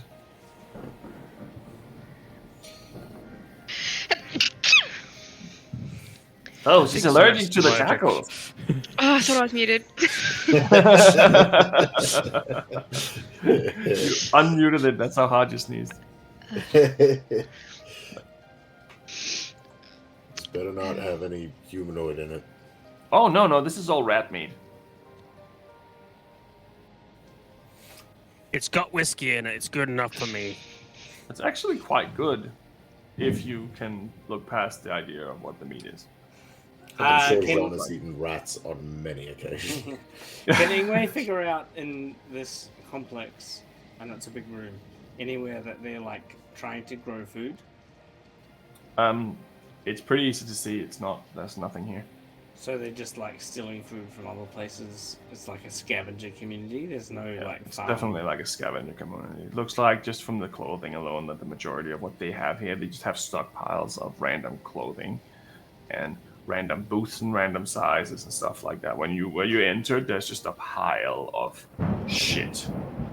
But they're in assorted piles, so they can find whatever they're looking for. There's also just a bunch of random weapons. The majority of them have been it's like a table leg with like a barber's knife on the end to like have some sort of sword or something.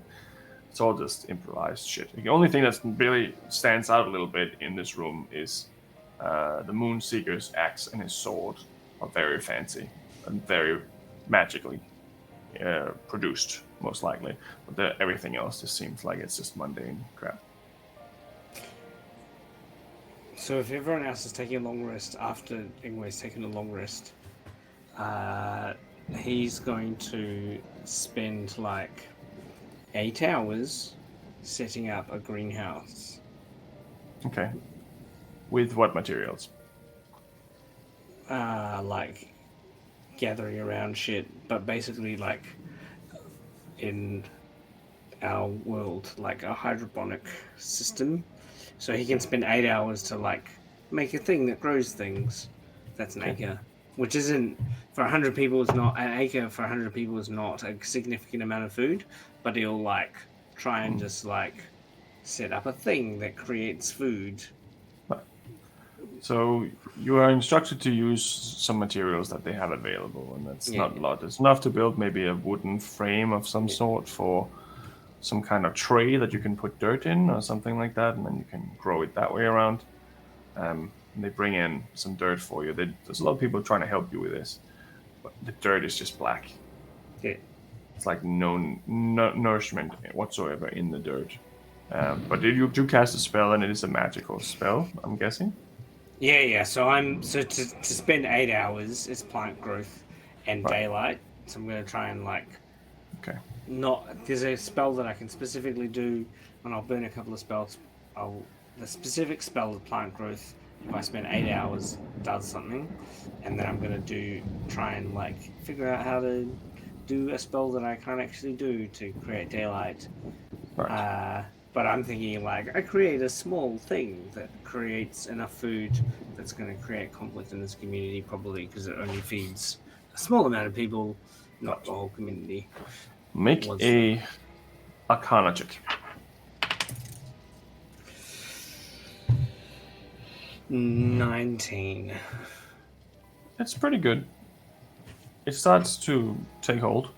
Surprisingly enough, the dirt has some hidden nutrients in it. That was enough, at least. So if you have the spell shit here and piss here, like that's mostly what the plants need, right? And the real magic happens in the light. And they just instantly just starts peeing in it. Ew. See, there was this culture ages ago. It's called the Japanese. Yeah. Like, they used to have wars and shit over shit. Yeah. Anyway, it was shit. Right. But So that's my 8-hour-long story about shit. right. So I'd say that for the way we do this, everyone can have a long rest, and While Ingwe can Celeste finish his is- building. Yep. While Celeste is eating her taco, are any nutrients in that thing, Ingwe, as she walks past? No, so what she will do is she will go around the room, take like an hour or so while she's like eating and like setting up for dinner, like sleep, and go around the room and cast mending and prestidigitation on a lot of these like objects that people are sleeping on, Right. like clothing. If there are children that are really dirty, she'll like prestidigitation them and just like mend clothes and bed sheets and things like. So she'll spend some time kind of helping in that sense of just like tidying up the place. Right. Very merry. There's a lot of very grateful people. They're very happy for what you're doing, and it seems like it's a little bit like you're in a war zone, and you're like the UN handing out medical supplies and stuff like that. They're just so grateful, but they're also really fucked. Like even with what you can do, all of you together, there's still no way you can really help them. To be honest. Yeah, so she'll her focus isn't necessarily on the people, it's more like the conditions that they're living in. Yeah. They can definitely improve that. You can see the most of the bits are just kind of nailed together really crudely on top of each other. It's ordinary bits that's just been stacked, and then a wooden beam or a metal beam has been attached. It's all just makeshift stuff. So where do we sleep? So a few people, they give up their beds so you can have a nap in their beds. Is there the floor here? Is that stone? Yes, stone. It's inside a mausoleum. How creepy that might be, but yeah. That's not creepy at all. Jean will refuse a bed and instead use his cloak and wolf fur to create a bit of something underneath him, and then lay down his sleeping bag on top of that and do his best with that. Right. Okay, you all get a long rest. Anyway. Was hoping Celeste would be part of this, but it hasn't worked out that way. Drekking definitely has encouraged it. We'll go and visit Vortex. Okay. Damn it. And where do you put the thingy? I wanted to go see him this time, actually. While You you jump did. into the emblem? If you, Ingwe has been, the whole time being like, I really should... Yeah, so if Celeste is on board, there would have been multiple opportunities, because there's I'm sitting up at greenhouse. Oh, Celeste, do you want to go see Vortex? No, you hate him. Definitely opportunity to see Vortex from Ingwe's 8-hour mission to build a greenhouse. Build a fruit box. That's fair. Where do you put the amulet while you do this, though? So, on the greenhouse. Okay. So, Yuck. yeah. Right. Yeah. So you summon... You clearly don't live on acreage, But- any of you people. And- My poop feeds my mandarin tree, just so you know. Anyway, Right. So you go into Vortex, and Celeste, you're coming with him this time, then. and Drekik? And whoever Are wants we to. all going? Yeah, Are we all going sure. together? Is that like a group decision to go and visit Vortex? If it comes to that. I would go. Okay. If Celeste knows that you're going this time. Hang on. First. I know you always said we don't want to go, but I'm 45 minutes away from getting the carrots to grow. Just hold on. 45 minutes later. He's such a tease. Right. So you summon the amulet, and you all walk in. And as so many times before, anyway, this room looks similar to it as it has been. And The foxes. I try to take control of the space and count. Nope. The foxes are still there in their own little enclosure, and they have little houses now. It seems like Vortex might have added some houses to it this time. The room itself looks the same. There is this big bed, which is way too big for a leprechaun size. It's 4 times Ingwe's size. But it's full of these weird little dolls that seem to resemble different races, different sexes. It's all these weird, little kind of creepy looking weird ones, very improvised ones. Considering that he can literally make anything, that's fucking weird. And currently, he's on what looks to be a little chair with a wheel in front of it, and he's just kind of wheeling away with a book in front of him. on a little thing. It's like, oh, hello! I get all of you to visit me today. How magnificent. It must be August. Quick question for you, Vortex. Ooh. Yes, my friend. Please come in. And he conjures up a few chairs. Sorry, I didn't bring. I gave all my food to the other. Yeah, just I definitely next time I come, I'll bring. Oh no! Oh, we could just make some food for them. Here, and he makes all these little, looks like little miniature, what do you call them? Little rolls, like little spring rolls, but they smell like dog food, kind of like they smell very pungent. You can just give them some of this. This is what I've been giving them, Great. And they love it. Sorry. Anyway, so quick question. Mm-hmm. How long has it been since I visited you last?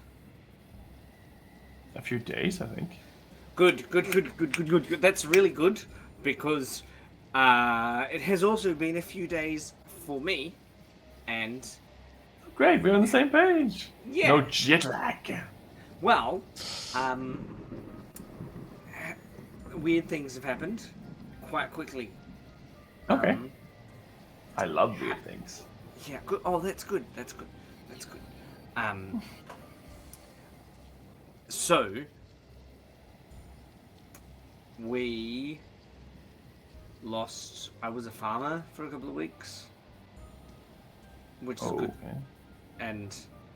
But anyway, I think we got lost, and then we fell into a well, and then I'm pretty sure we went 15 years into the future and saw what happened when all the gods died, and the Sumerian wards are down. Did you feel it? I think we've achieved our goal.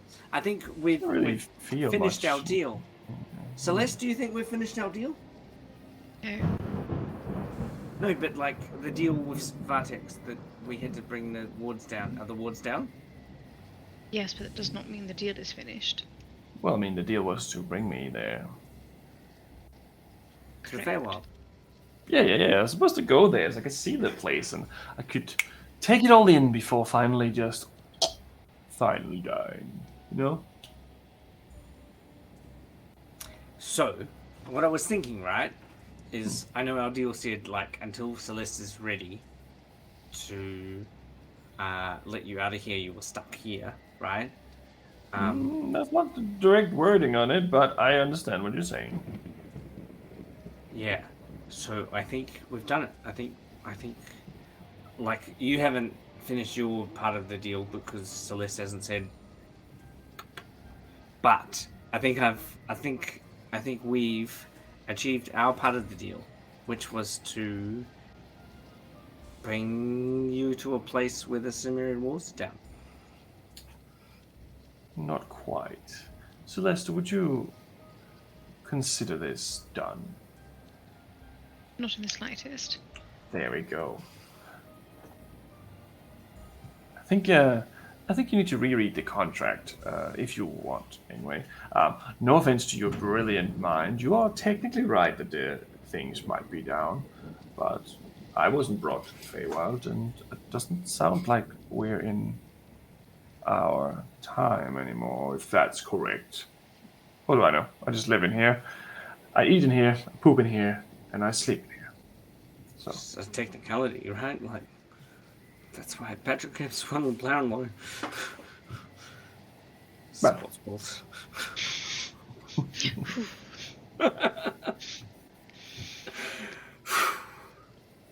So, how can I help you? Does anyone want some tea? Coffee? Oh, hey, puppy. Whiskey? There might be an even Muffins? bigger problem than the Sumerian wards being down. Oh. Like what? Not sure. But they're down, as far as I can tell from here. But there seems to be a problem on the other side. Interesting. Like, what type of problem are we talking here? Like, someone has a bad hair day. It's more like everyone is dead and the apocalypse has happened. Yes. Oh, wow. Potentially both, actually. Well, I guess we should try to get back to our own time, and then I can go get killed before that happens. So at least I can experience how beautiful it is before you have to deal with all this. Well, that was going to be my question. Who is it that's planning on doing the execution of you when you step through? I'm guessing the council. Anyone on the Unseelie Council, I would assume. Probably any of them when they work for them. Like, I would assume that there's probably a price on my head. I don't have a specific person. I think there's quite many. No, that's more than specific enough. No, just wondering. I mean, if you bring me to the court, for instance, I think that probably would be enough. That gives me a bit of a walk through several different areas, and I get to appreciate the splendid nature there. You must remember. I remember quite vividly. What do you know about time dilation? Not much. I've experienced it happen a few times. Not for me personally, but I've seen it happen. Sometimes it's items, sometimes it's a spell that goes wrong. Sometimes it's a curse.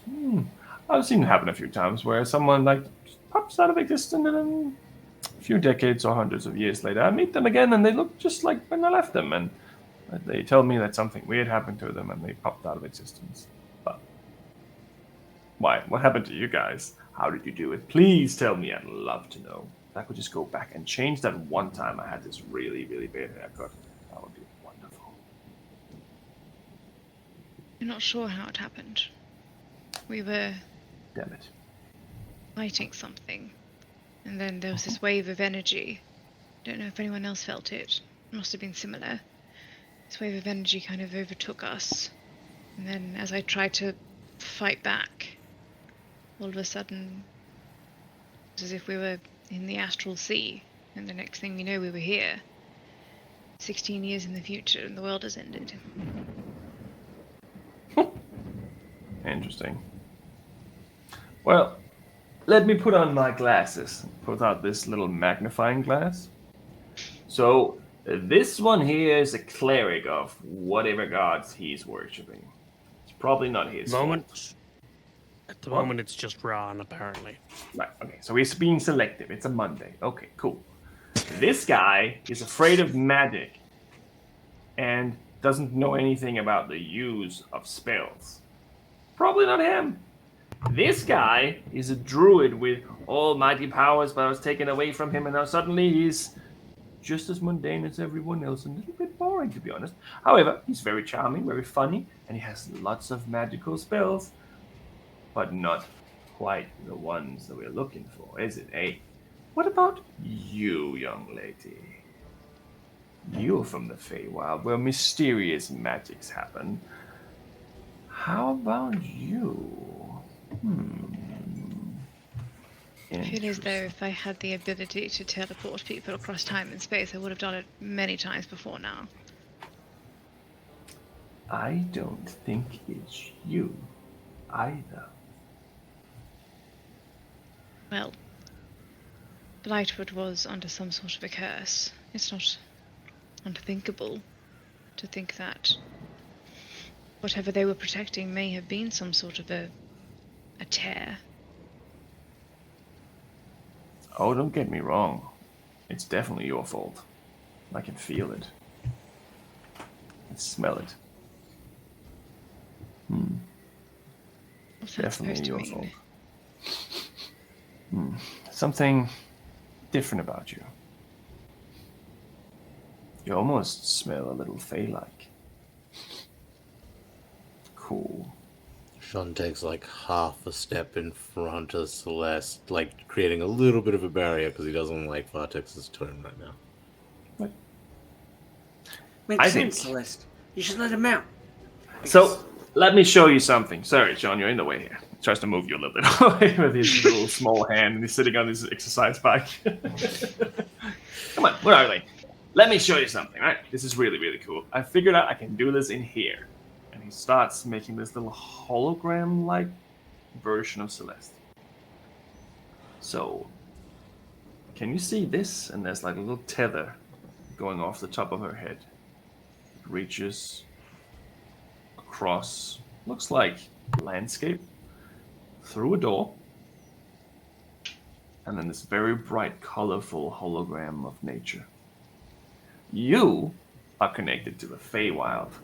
So, you didn't do shit, but the Feywild did. You remember how it works back home? Everything just happens on its own. You're not in control at all. It is. Anyway, did you bring any snacks? Yeah, I did.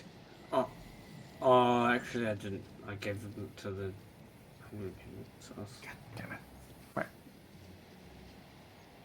So Celeste, you yeah. should let Vartex out, because if you let him out, then he can go back, and then we're done with Vartex. Let him out. Not really, no. It doesn't sound like that's what's a good idea at the moment, to be honest. I feel like no.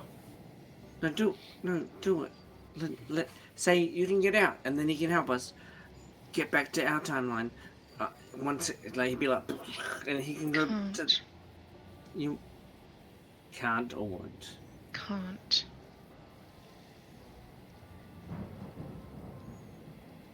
Well, I'll fix that problem when we get to it. I can bring us home once the thing is over. I don't think I want to do it right now. It doesn't sound like this place is what it was when I left it. Anyway, I can definitely smell what's coming off you, and I'm not saying I don't like it, but you're different now. What did you do? What did you do? Oh well, back to my exercise.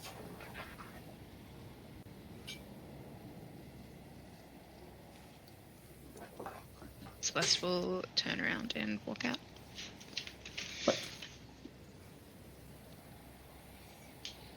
Sean will back up a few steps before turning and following. What? So, Drekik, you can see this one. This one's grown a lot bigger. And then, oh, that's a cool trick. She taught me how to do that. Like, that's a cool trick. Like, I can do it too. Right, ready? Ha! And then, anyway, Just like jumping back and forth in the room. Like, popping around, like. Drinking? Drinking. Yes. This is Drekik, he's cool. Hello. Hello, Drinking. Ingwe, it speaks. It does, and it bops. Ready? And I bop. Can I have taco?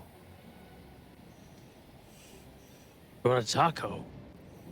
How do you know about the tacos? I see. You see?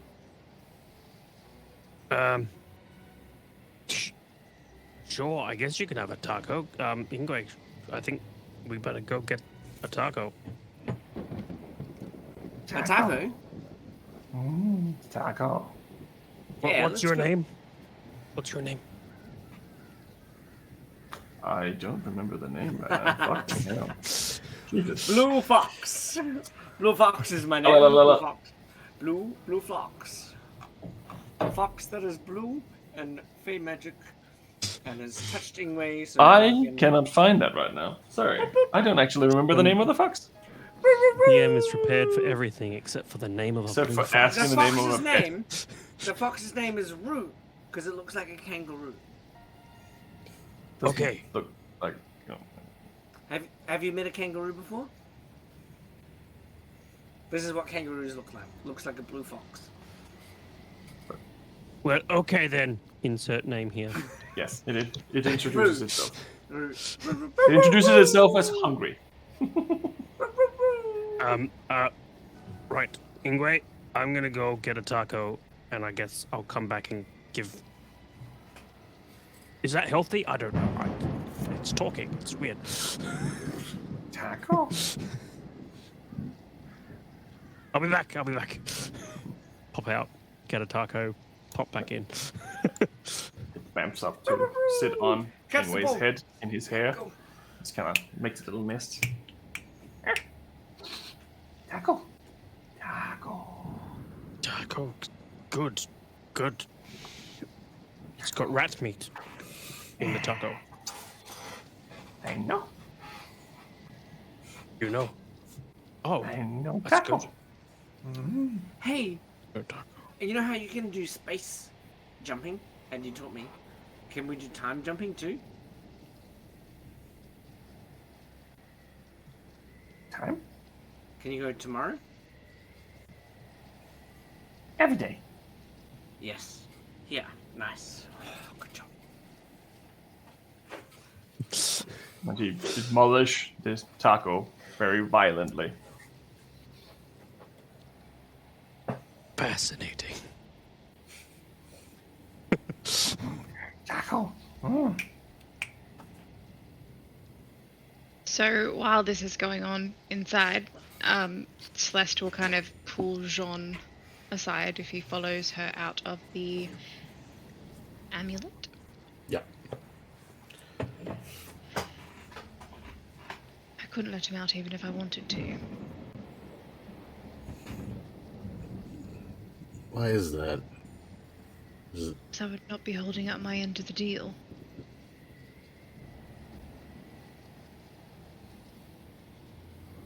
all right. But The deal stipulates that when I'm ready to return home, ready for him to face judgment at the council, that is when I can Oh. release him. right. Seems as though this world was not the only one destroyed. What do you mean? And I had the thought. I've spoken to my mother a handful of times since I've been here, but it's always been strained, difficult. Magic can hardly permeate the Sumerian wards through the barriers. This time, I spoke to my father.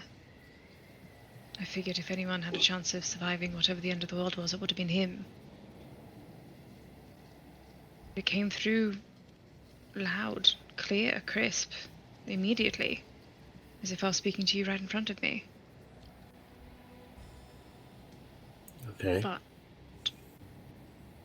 from what I can gather, whatever happened here, whatever caused the demolition of the Epidos and the world as we know it, there's some sort of chain reaction. But it wasn't the fault of the gods that potentially destroyed the Feywild. It was someone very close to me. To the council, there no longer exists because of her. No shit. And without a council, no judgment can be passed. Exactly. Is this person a threat? Have you known them to be a danger before? Entire life.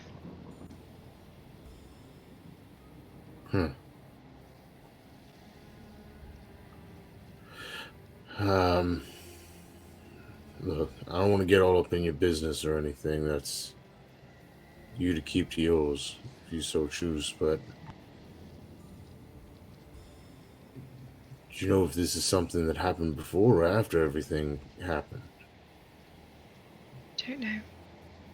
Like I said, I tried to speak to my mother, but when I spoke to my brother Alexander, he never mentioned it. And I would have thought that if this happened before, then he would have. The way we spoke of her, it was endearing almost. But I can't imagine he would have the same inflection if it had already happened. So I have to assume that it happened after all this, or at least after we left. Sure. When he spoke of her, as in your mother? My sister.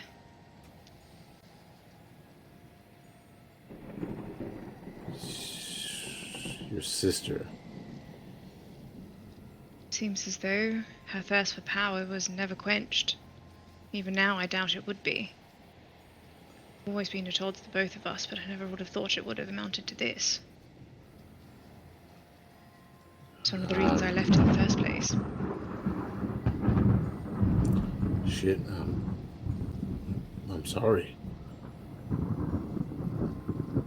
So whatever happens, we cannot return now. I thought perhaps if I could make it there, if I could have gotten Vartex back to the ward, to where the gate was, and taken him back, then he could have done something on the other side to send us back, but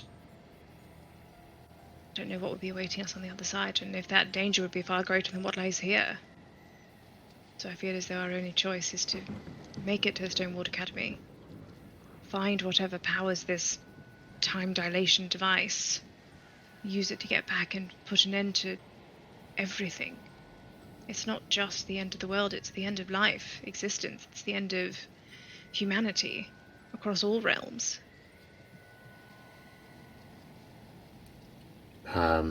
I agree. And I think we should go. There's too much at stake and there's too much at cost and everything that's happened. You're right.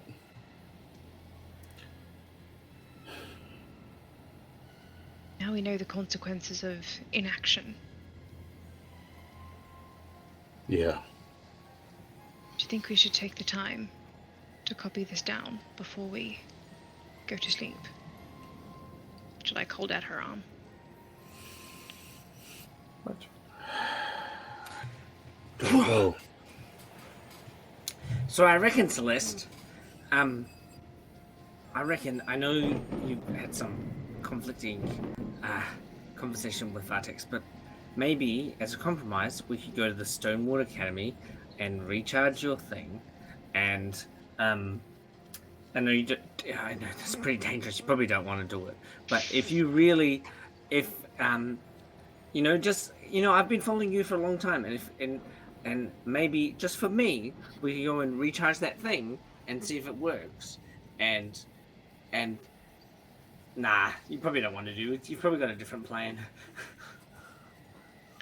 Drake, did you stay inside while Ingwe went up?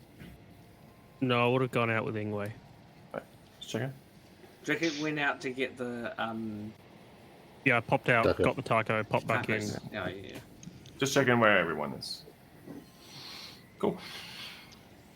I was thinking, if you wanted to take the time for the next half hour and copy down our markings, because I have a feeling that when we get back, they won't be there. Yeah, I thought the same thing, but then Mr. John said, don't write them down on paper because someone might steal them from us. But, I don't know. Yeah, that's still my concern and risk. Keeping track of these things. Maybe, hey, hang on a second. Why don't we go back into Vartex's chamber, copy it down on a piece of paper, and leave it there? Absolutely then- not. Oh. Absolutely over my dead body. She doesn't like him very much, does he? No, we only destroyed nations and massacres and genocides and... We could do like a code. I've got it. I could potentially draw them backwards. And upside down, inverted. And then if I put them in my notebook, it is inside my bag of holding, which is technically an interplanar dimension. Yeah, or like we could make it into numbers, and then like they corresponded to points on the strings that I put on the walls, and the octahedron. That'd be good. It's just like a list of, Oh, if we convert it to binary too, yeah. So we'll convert it to binary, and then put it into numbers, and then it'll just be like a list of ones and zeros, and who's gonna know what that means? Is Don't that even know another if I kind know of... what that means. I feel like that is exactly how druids speak. Yeah. It's really secret druid craft speak languages. I thought that was another type of magic, but if you're confused, Celeste...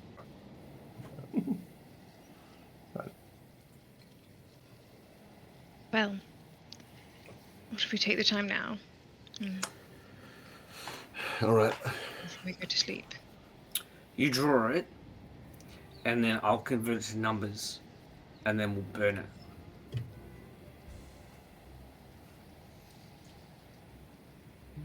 That sounds I don't understand. Overly complicated is the point. But what if you Right. were to leave us and we had to try and re-put it together ourselves? Yeah, it's binary, and then on an octahedron. It's simple. Mm-hmm. Is it simpler than preparing a chicken to eat? Yes, definitely. I don't know how to do that. Pretty simple. Really. Sounds complicated to me. Like, you know, like you've got to get over the emotion of killing someone, and then taking their guts out and deciding which are the good bits to eat, and then which are the Slicker's very going to pull complex. out her notebook. And as he's talking, just like grab his arm and like put it on her lap. Yeah, so it would work like this. Yeah. Yeah, keep telling me more. You can definitely do that. It will take you about half an hour to get everyone's copy done. It is very detailed and it is very complete if everyone are letting you do that. It's a small note, but while Celeste is copying down Sean would like once over Celeste with after what Vartex said, basically like this thought running through his head of being like someone looking at a statue of a god or representative of god, like the potential of power type thing, and after all that Vartex spoke of, looking at Celeste in a whole new light. It's just sort of like looking up and down. So next time I say, come with me, come with me. Fear me. Yeah. Well, Yeah, So in this process too, just to add to that, Ingwe will like make it like a really routine thing about like giving John support and protection, and make it very normal and like cast protection from good and evil on him a couple of times. Like that's like not specifically to try and be specific, but just be like, oh yeah, I really like you, John. Here, have a bit of like powdered iron. I don't like this stuff. Can you hold on to it for me? Let's draw this map. okay. Like with dogs, you know, when the vacuum cleaner's on and you like feed them things to be like, yeah, it's okay. positive reinforcement. Positive reinforcement. Positive reinforcement. Positive reinforcement. Chocolate. I just watched that Drakex. episode. So eventually you all go and have a long rest after this conversation. And Ingwe go back to his thing if he needs to. And you get a comfortable-ish sleep. The ones of you sleeping on the beds. Sean, you're used to sleeping on hard surfaces, so you get an okay sleep too. You can click the button and take a long rest. Click the I've already button. done it before. Well, interesting. Third level spell slots, welcome back. Yay, third level spell slots. Welcome back. Whoa. After your nap, you're approached by the little gnome. And he says, so are we doing this? We doing this? Yeah? Doing this. Yes. Right. Let me talk to the Moonseeker. Maybe he can send some of the scouts with us. Might be something valuable there for everyone else too. You never know. Right. Darts off. Talks to the Moonseeker. Who then eventually approach you and say, well, seems like an interesting endeavor that you have planned in front of you. And what kind of host would I be if I did not at least help you out? Take 10 minutes to get ready and then we'll go. And you can see him and his partner, Liza, and the gnome are all getting ready with their protective gear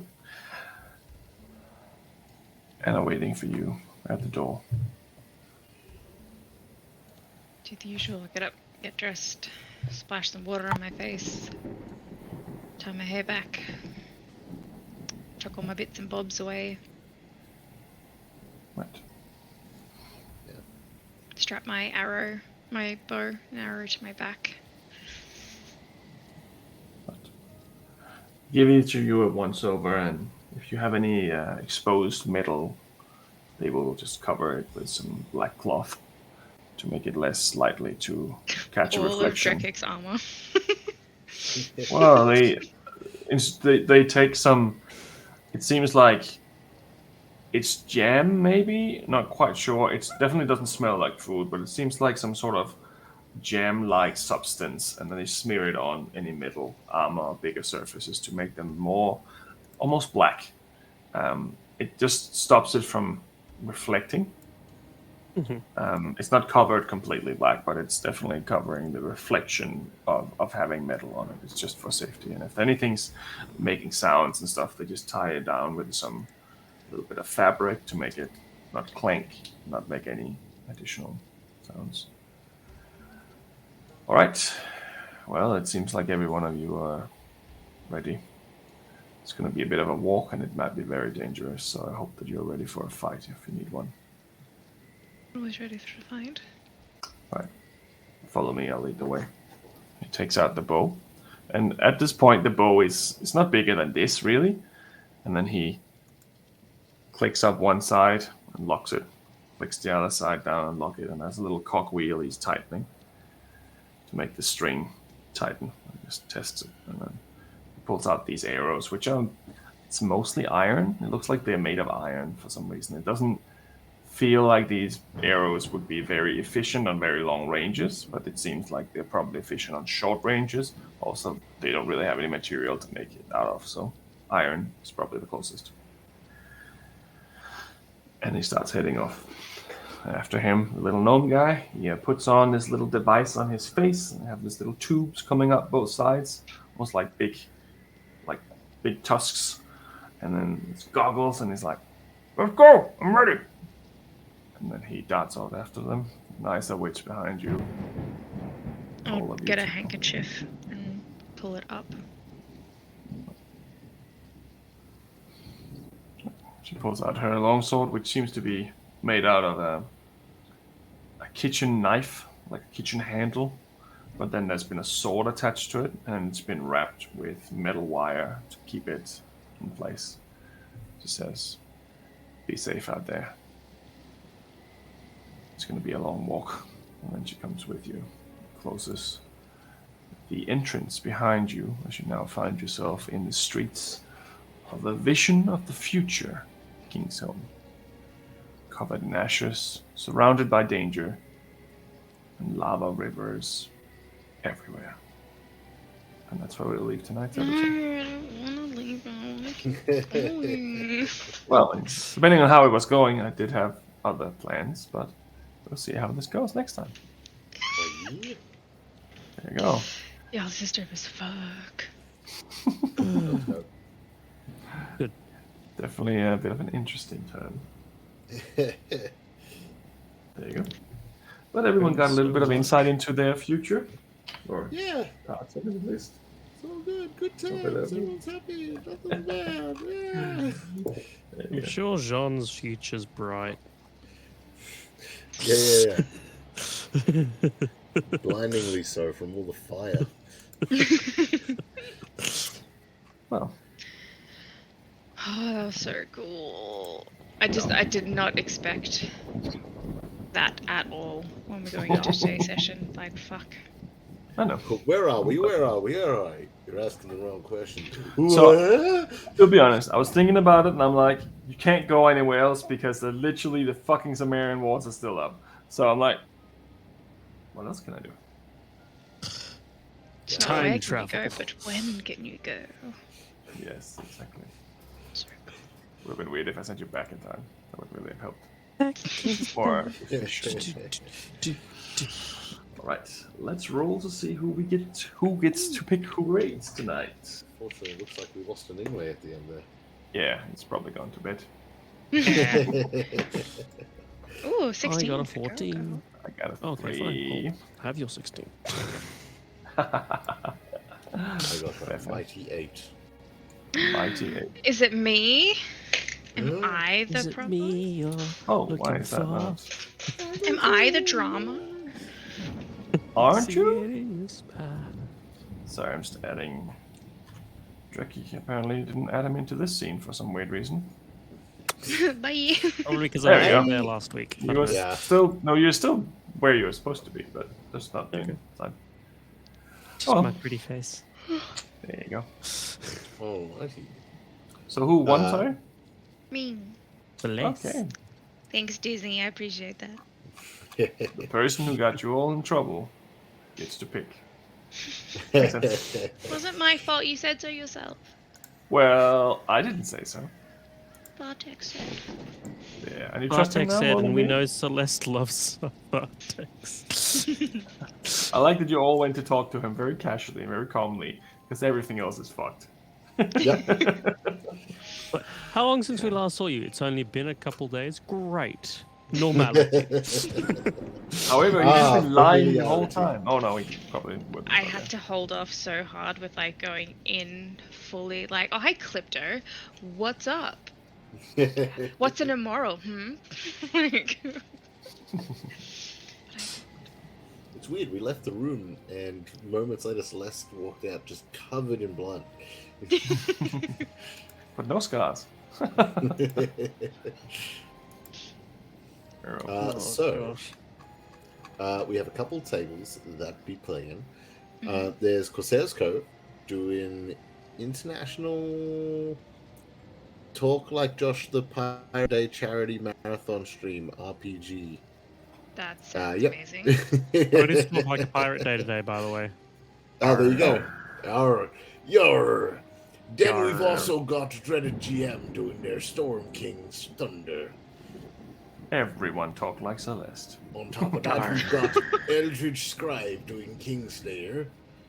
And the House Rule doing Episode 8, Dog in a Wedding Dress. In a wedding dress. That What? also sounds amazing.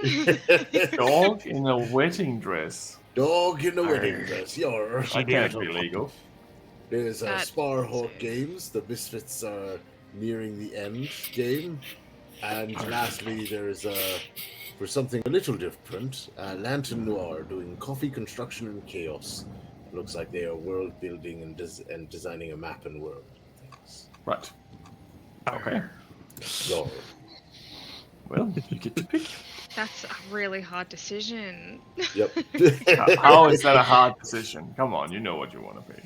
The Talk Like a Pirate one? Well, Or the dog in a wedding dress? I would love to do the Dog in the Wedding Dress, but not to influence it in any way. I just saw that the Corsair's Cove one is a charity stream. Yep.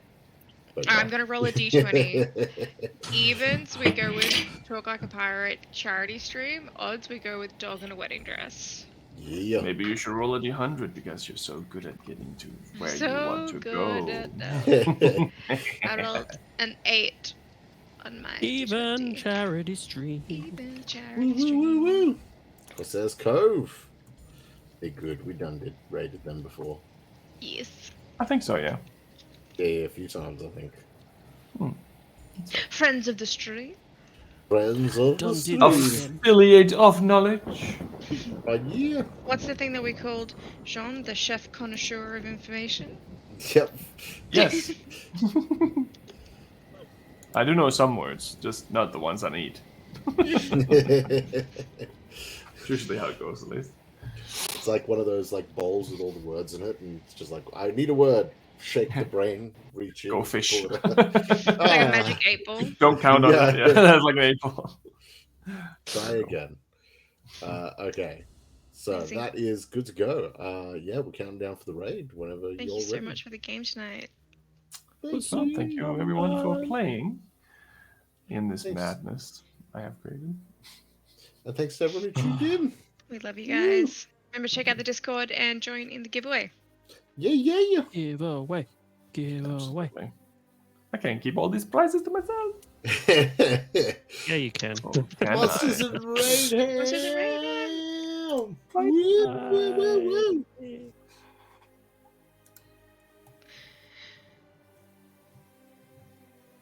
Are we off yet?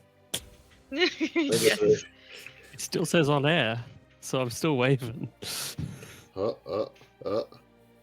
Is it? Is it? Bye. Bye, guys. I'm in the chat. But our Bye. stream's definitely still going. Not mine. Any minute, huh? Bye, guys. That's weird. Bye. Why does that not work today? Bye, Ah, guys. Bye. See ya. much stuff to Good edit luck. otherwise. Very well. Bye. Do. Why are we still on the air? I was gonna Oh, say, we are. definitely We are still on through. the air, yeah. We are through, though. Still on the air. Hello, Bye. Internet. You're still there. Hello. Lovely to see you. Bye. We are Hello. definitely through. We're definitely through. Yeah, I just opened it. It's not our stream on there. Okay, cool.